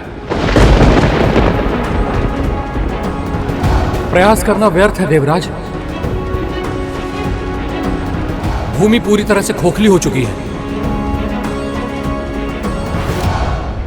इतनी मिट्टी में आगे बढ़ना संभव ही नहीं है। ये हो क्या रहा है? अभी कुछ समय पहले तो ये मार्ग बिल्कुल सही था, अब अचानक क्या हो गया? मैंने जानबूझकर असुरों को आमंत्रित नहीं किया है। प्रभु का आदेश था कि मैं हर विष्णु भक्त को विवाह में सम्मिलित होने के लिए आमंत्रित करूं। और ये सब जानते हैं ये असुर विष्णु भक्त नहीं है। यदि मैं उनको आमंत्रित कर भी देता तो भी वो यहाँ नहीं आते। असुर अवश्य ही उन असुरों का षड्यंत्र है। प्रभु की बारात में अवरोध उनके अतिरिक्त और कौन उत्पन्न कर सकता है बताओ? सही कह रहे हो गरुड़। ये असुर ही इतना ओछा कार्य कर सकते हैं। लक्ष्मी वहां बारात की प्रतीक्षा कर रही होंगी, पर हम सब तो यहां फंस गए। न जाने क्यों एक विचित्र सी चिंता हो रही है।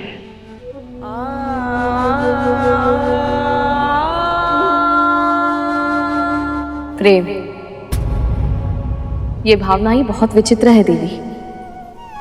विरह में भी चिंता का अनुभव होता है और मिलन में भी, पर शीघ्र ही ये स्थिति अतीत बन जाएगी जब परम प्रभु आपका पाणी ग्रहण करेंगे और आपका वर्तमान बन जाएंगे।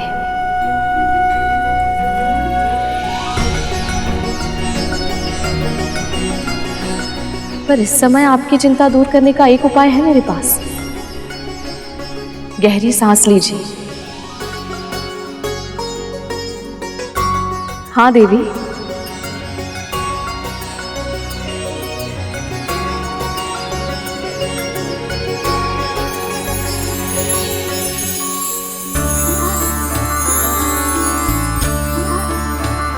सखी, अब विंता को भी दासी के रूप से निकाल के साड़ी के रंग में ढाल दो। अवश्य सखी।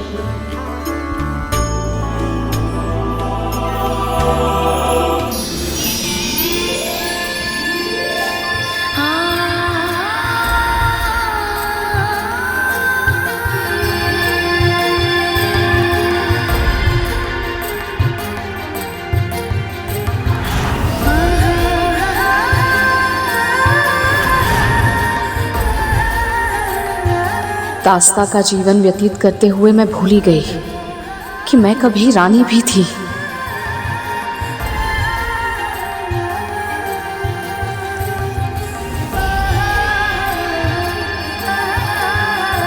आपकी कृपा अपरंपार है देवी, अपरंपार है।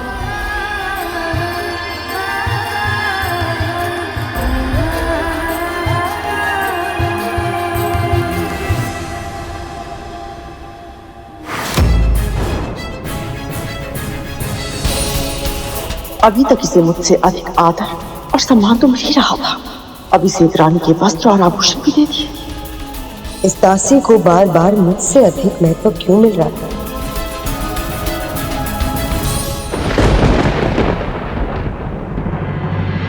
एक बार मैं भी प्रयास करके देखता हूँ रथ को उठाने का।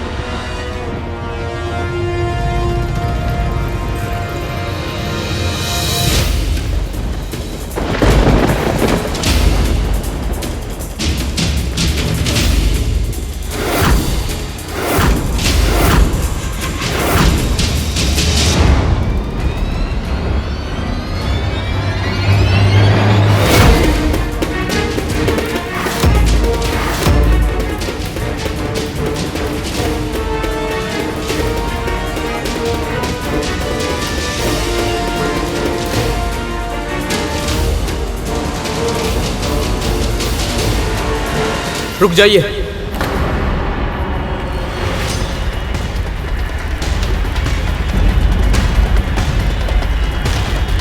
आप सभी इस चक्कर को जितना मिट्टी से निकालने का प्रयास कर रहे हैं, ये उतना ही मिट्टी के अंदर धंसता चला जा रहा है। केवल ये स्थान ही नहीं, अब आगे का पूरा मार्ग भी इसी प्रकार नष्ट हो चुका है।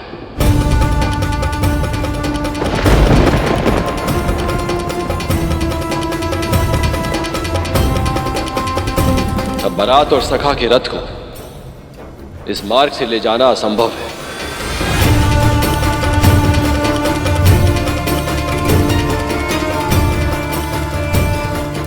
अभी तक प्रभु बारात के संग आए क्यों नहीं? इतना विलंब क्यों हो रहा है उन्हें आने में? नारायण नारायण। ये विघ्न दिखने में भले ही छोटा लग रहा हो प्रभु, इसके पीछे अवश्य ही किसी दिव्य शक्ति का हाथ है।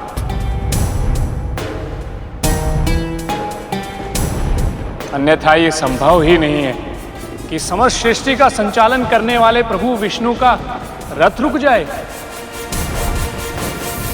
और मंदराचल पर्वत को उठाकर लाने वाला महाशक्तिशाली गरुड़ और सभी देवता मिलकर भी इस रथ को उठा तक नहीं पाए। नारायण नारायण।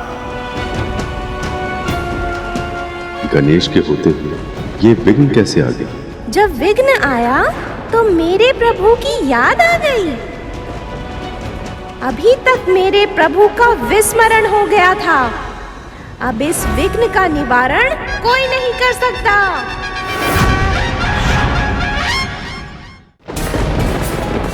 इतनी बड़ी भूल कैसे हो गई मुझसे? अखंड दीप जल गया है सखा। देवी लक्ष्मी ने दीप प्रज्वलित कर दिया है, अर्थात गणेश जी सीधा लक्ष्मी भवन में पहुंचे हैं। देवी लक्ष्मी से मिलन की खुशी में इतनी बड़ी भूल हो गई मुझसे। बिना गणेश जी के आवाहन के ही विवाह की रस्मों का आरंभ कर दिया मैंने।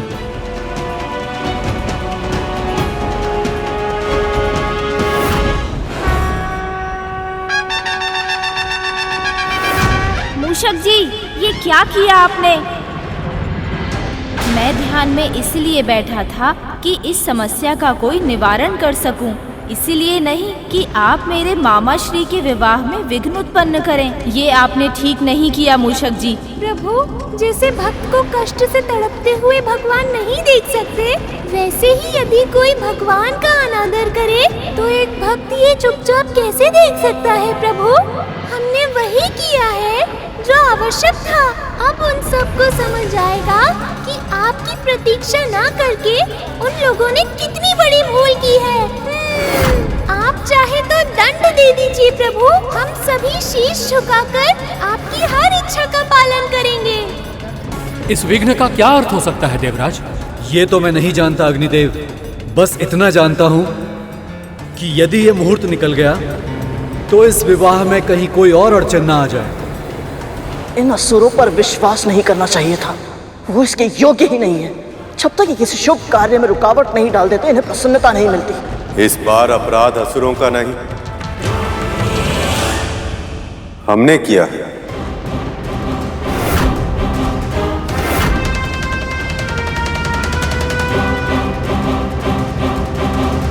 वो ये आप क्या कह रहे हैं?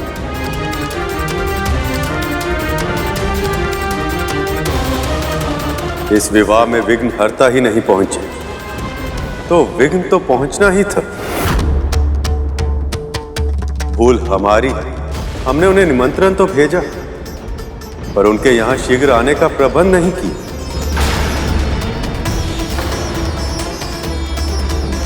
गणेश ऐसा नहीं कर सकता सखा। मैं अपने पुत्र को जानता हूं, वो जानबूझकर आपके विवाह में अवरोध उत्पन्न नहीं कर सकता। हाँ मामा जी, गणेश आपके विवाह की सूचना सुनकर ही बहुत उत्साहित था। वो विघ्न डालने की तो कल्पना भी नहीं कर सकता। मैं जानता हूं कार्तिकेय, संभव है ये कार्य उनके स्थान पर उनके मूषक की सेना ने किया। हमें दंड दीजिए प्रभु, हमें दंड दीजिए। हमने आपकी आपके मामा मामी श्री के विवाह में अवरोध उत्पन्न किया है। हम सभी दंड के भागी हैं। पता नहीं आपको हमारे कारण वहाँ कैसी स्थिति का सामना करना पड़े। जो भी किया हमने आवेश में आके किया प्रभु। ये संभावना अधिक उचित जान पड़ती है प्रभु। नारायण नारायण। आप सत्य कह रहे हैं प्रभु। जिस ढंग से ये मिट्टी खोदी गई है, इसे देखकर यही प्रतीत होता है कि ये कार्य मूषकों का ही है। हम सब ने एक नियम बनाया था कि गणेश की अनुपस्थिति में कोई भी मंगल कार्य सफलतापूर्वक संपन्न नहीं होगा, और मेरा विवाह भी उस नियम से उपवाद नहीं। तो फिर मैं प्रभु गणेश को शीघ्र ही यहाँ ले आता हूँ। उसकी आवश्यकता नहीं है गणेश।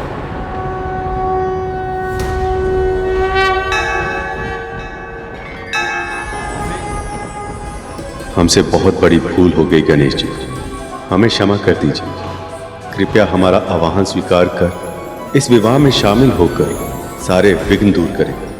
प्रभु विष्णु ने स्वयं मेरा आह्वान किया है। दंड नहीं, भोज मिलेगा। उत्तम स्वादिष्ट व्यंजन, नृत्य, संगीत और सबसे बढ़कर मेरे मामा मामी श्री की प्रसन्नता का साक्षी बनने का अवसर मिलेगा। मूषकों, देख क्या रहे हो? प्रस्थान की तैयारी करो। मेरे मामा मामी श्री का विवाह है और उन्होंने मेरा आह्वान किया है।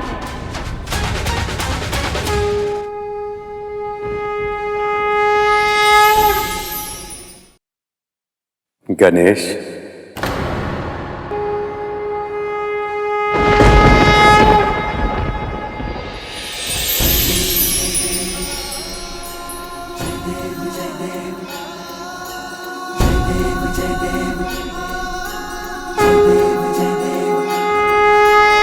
प्रणाम मामाश्री, प्रणाम पिताश्री।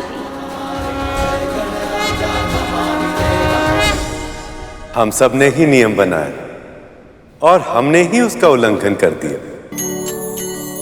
हमें क्षमा कर दो गणेश। मैं जानता हूँ मामाश्री, आपने ये खेल क्यों रचा था, ताकि ये सिद्ध हो जाए कि विधि का विधान आप पर भी बाध्य है। आपको भी सृष्टि के नियमों का पालन करना पड़ता है। अब से ये प्रसंग सभी मनुष्यों को प्रेरणा देगा कि किसी भी मंगल कार्य से पहले मेरा आह्वान कितना आवश्यक है। कुछ क्षणों के लिए मुझे भूलकर आपने सभी को मेरे महत्व का स्मरण करवा दिया है मामाश्री। इसके लिए मैं सदैव आपका आभारी रहूंगा। अब आपको मामी श्री तक शीघ्र पहुंचाने का दायित्व मेरा है।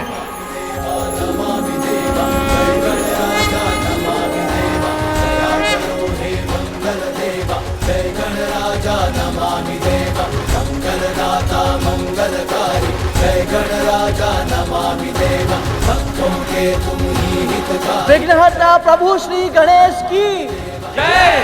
विघ्नहर्ता प्रभु श्री गणेश की जय। विघ्नहर्ता प्रभु श्री गणेश की जय। विघ्नहर्ता प्रभु श्री गणेश की जय। विघ्नहरो सब देव हमारे, जय गणराजा नमामि देवा।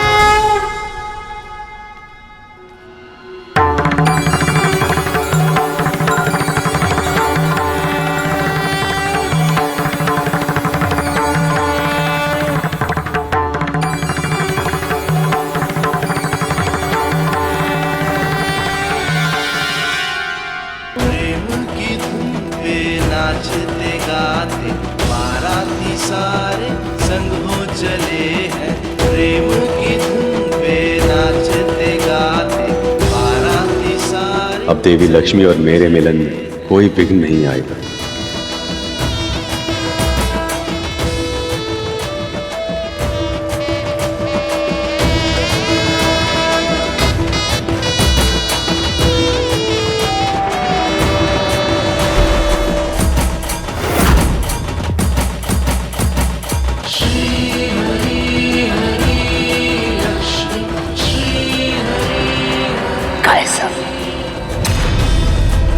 मुझे अभी भी किसी अपशगुन होने का आभास क्यों हो रहा है? किंतु क्या? अब ये सब विवाह में पूरी तरह से व्यस्त हो जाएंगे। यही सही अवसर है मंथन करके अमृत चुराने का।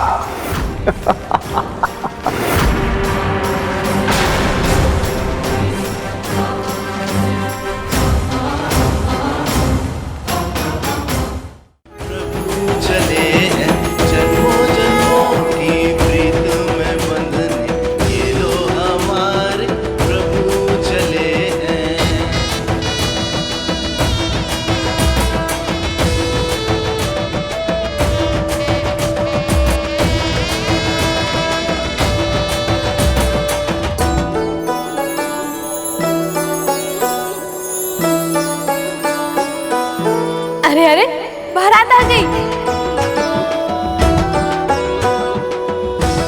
क्या बारात आ गई?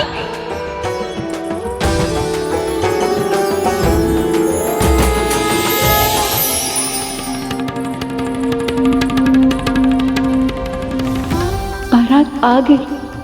हे हरि, अंततः हमारा मिलन होने वाला है। ऐसा ना हो कि फिर कोई विघ्न हमारे मिलन को रोक दे। आपकी चिंता व्यर्थ है देवी। अब संसार का कोई भी विघ्न लक्ष्मी को नारायण से अलग नहीं कर सकता।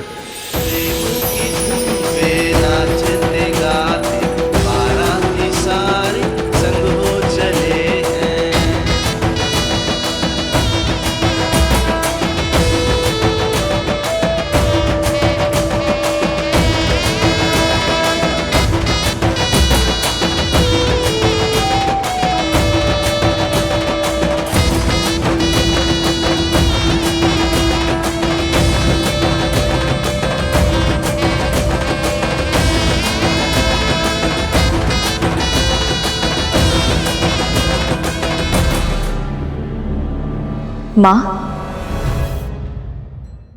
आप नहीं चलेंगी? अपनी बारात को देखने की इच्छा किस वधू की नहीं होती विंता,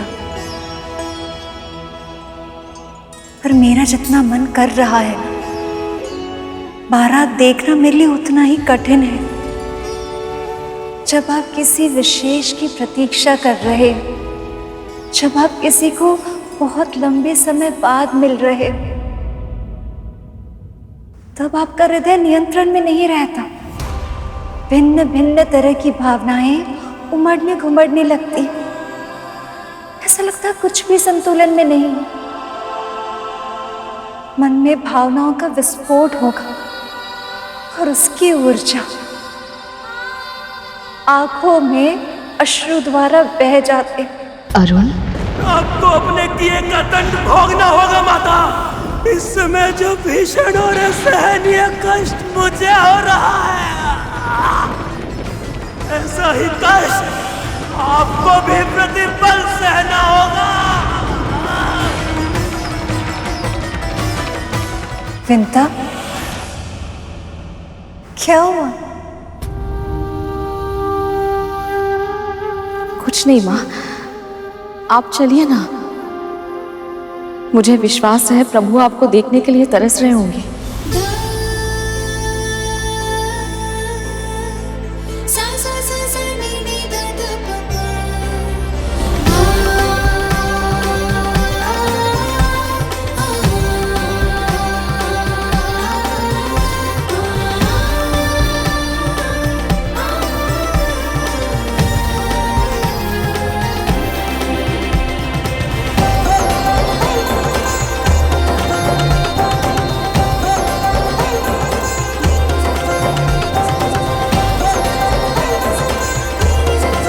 जिस क्षण के लिए मेरा मन इतना आतुर था, वो क्षण आ ही रहा है। कैसे लग रहे होंगे मेरे स्वामी?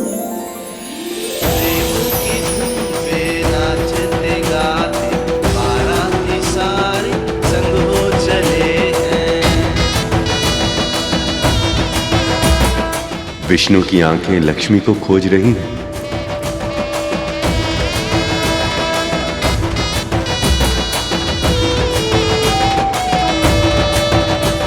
लक्ष्मी, आप कहाँ हैं? मेरे समक्ष आकर मेरे हृदय की आतुरता को शांत करें।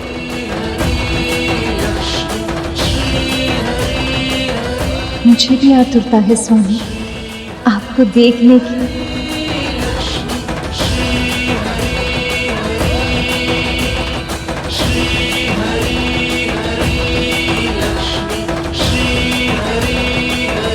ये सौभाग्य है मेरा कि संसार के स्वामी मेरे जमाता बनकर मेरे द्वार खड़े हैं।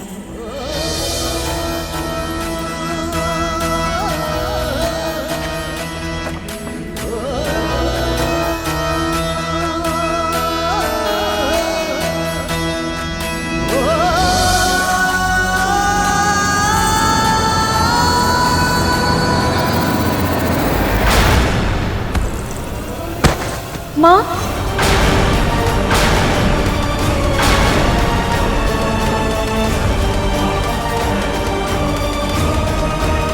माँ, माँ, क्या हुआ माँ? माँ,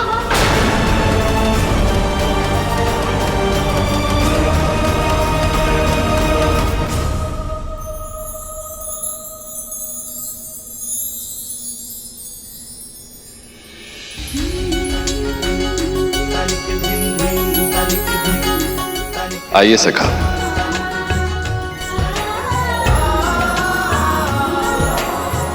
मुख्य द्वार की ओर चलेंगे तभी तो मामी श्री के दर्शन हो पाएंगे। मामा श्री, माँ उठिए माँ, चल पीछे।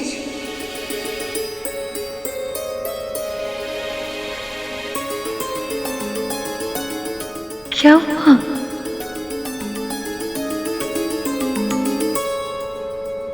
क्या?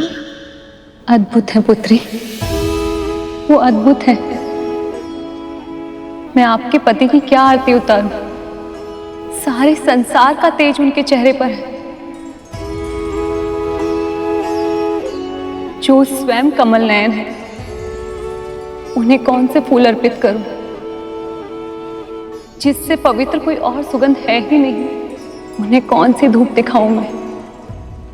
संपूर्ण सृष्टि का सौभाग्य का प्रतीक माना जाता है पुत्री आपको, पर आज प्रभु विष्णु को आपके वर के रूप में सजा हुआ देखकर मुझे ऐसा लग रहा था जैसे जो सबका भाग्य संवारती है,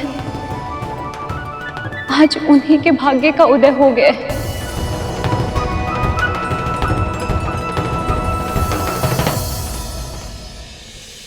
बस बस देवी, बस। अगर आपके जमाई इतने सुंदर है तो मेरी सखी भी किसी से कम थोड़ी ही है। ये दोनों तो बने ही एक दूसरे के लिए हैं।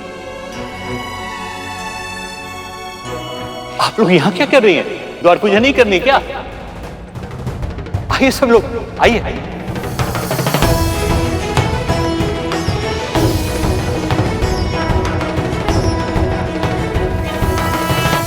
तुम्हें बारात देखने नहीं जाना?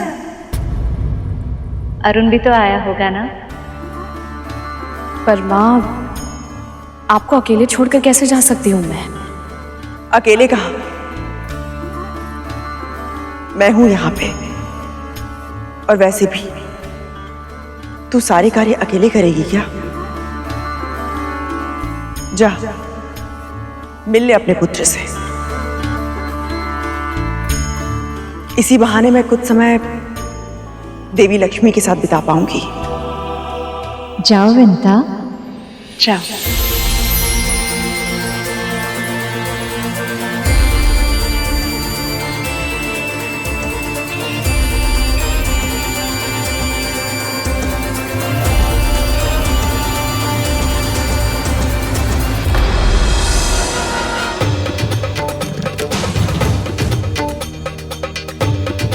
उत्साह की अधिकता में अपने कर्मों के फल भूल गए विंता। सोचा है क्या कहेगी अरुण से? जिस पुत्र का पूरा जीवन तूने नष्ट कर दिया, कैसे करेगी उसका सामना?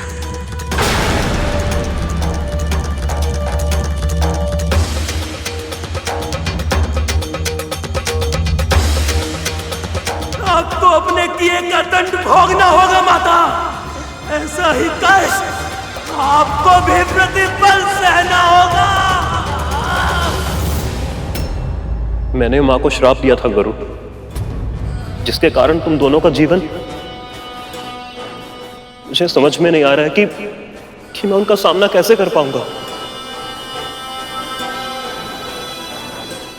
वो माँ है भैया, और एक माँ अपने संतान का अपराध कभी स्मरण नहीं करती। आप भीतर जाइए, माँ भी आपकी प्रतीक्षा कर रही होगी। पर तू कहां जा रहा है गुरु? द्वार पूजा अभी किसी भी क्षण आरंभ होती होगी। पता नहीं भैया, मुझे ऐसा लग रहा था कि बारात निकलने से पहले वहां राहु था जो हम सब पर दृष्टि रख रहा था। बस कहीं ये असुर फिर से कोई षड्यंत्र ना रच रहे हो।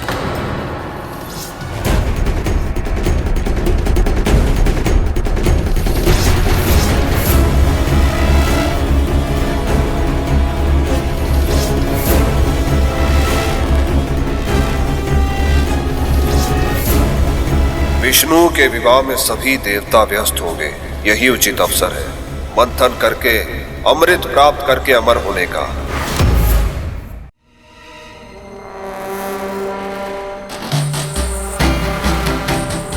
मंथन के लिए हमें 2 भागों में बंटना होगा। वज्रान, राहु, आधे असुरों को लेकर तुम दोनों वासुकी की पूंछ की ओर चले जाओ। मैं शेष बचे आधे असुरों को लेकर वासुकी को उसके मुंह की ओर से पकड़ता हूं। जी महाराज।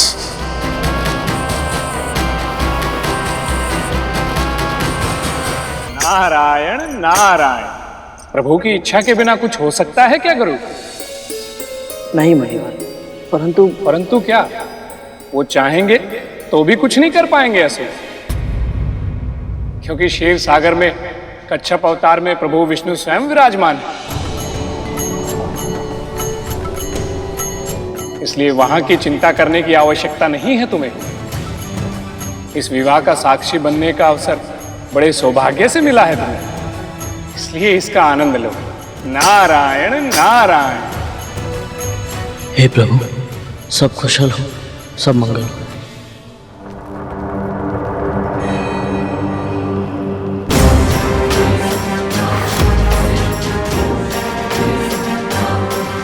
रुक जाइए महाराज बलि।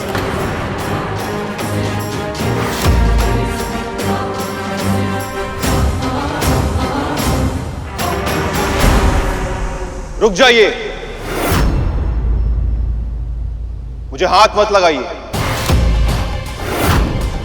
इतनी धृष्टता जो पूरे ब्रह्मांड पर शासन करता है, तुम दोनों उन्हें रोकने का प्रयत्न कर रहे हो। मैं आपका सम्मान करता हूं महाराज, ये छल मत कीजिए। यदि आपने देवताओं की अनुपस्थिति में मंथन किया तो आप संधि तोड़ देंगे। चल, जिन संधि के नियमों की आपको इतनी चिंता है, देवताओं ने कभी उसका सम्मान नहीं किया। वो सदैव हमारे साथ छल करते आए हैं और कभी किसी ने उन्हें नहीं रोका। सारे नियम हम असुरों पर ही क्यों थोपे जाते हैं? केवल इतना जानता हूं असुरराज कि प्रभु विष्णु की सहायता के बिना मंथन करना संभव नहीं है। इतनी शीघ्र भूल गए कि आप सब मिलकर भी ना मंदराचल को उठा पाए थे और ना ही मुझे हिला पाए थे। तो फिर आप सबको ऐसा क्यों लगता है कि आप प्रभु विष्णु की इच्छा के बिना मंथन पूरा कर पाएंगे? क्योंकि वासुकी, पहले हमारे गुरुदेव का आशीर्वाद हमारे साथ नहीं था, अब उनके आशीर्वाद की शक्ति भी हमारे साथ है और उनके ज्ञान का बल भी। अब हमें सफल होने से कोई नहीं रोक सकता।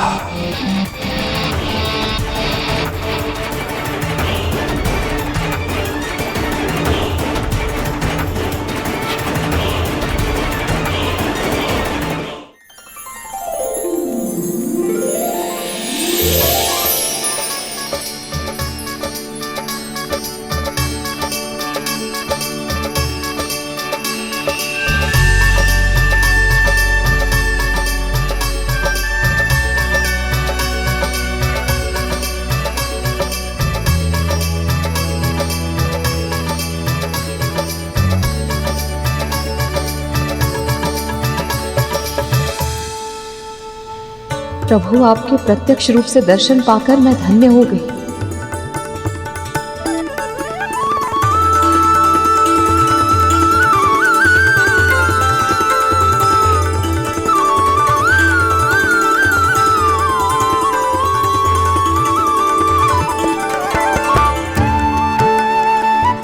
स्वागत स्वागत, आप सबका बहुत बहुत स्वागत है।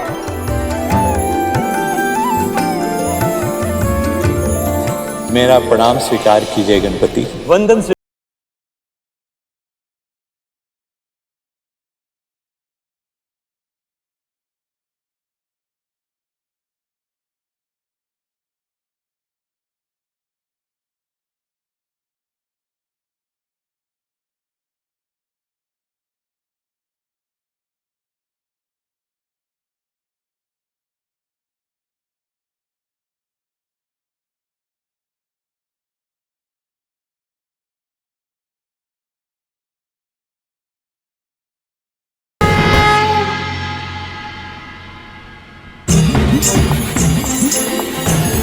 पधारिए प्रभु। जब तक बारात में था तब तक अपने मामा श्री के पक्ष में था, अब लक्ष्मी निवास में आकर तो अपनी मामी श्री के पक्ष में ही रहूंगा मैं।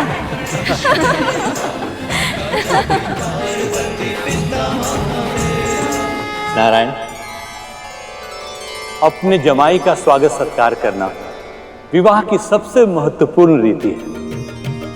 कृपया मुझे चरण धोने की आज्ञा दीजिए। उमंगों की घटा छाई, खुशियों की छटाई, हाँ हाँ उमंगों की घटा छाई, खुशियों की छटाई, शुभ घड़ी आई, शुभ घड़ी आई, मंगल बेलाई, शुभ घड़ी आई, मंगल बेलाई, शुभ घड़ी आई, मंगल बेलाई। अद्भुत है ये संस्कार कि अपनी पुत्री के वर के सम्मान में उनके पैर धोए जाते हैं।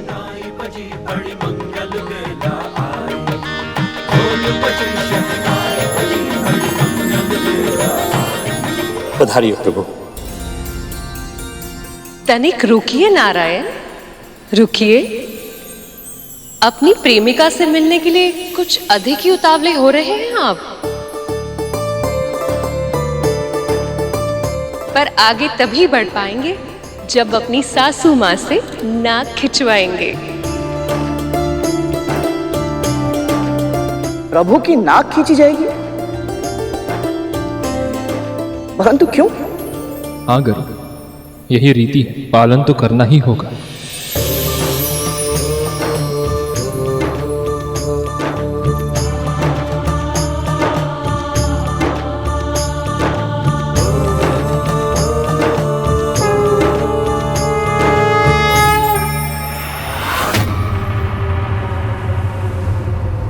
रुक जाइए महाराज बलि।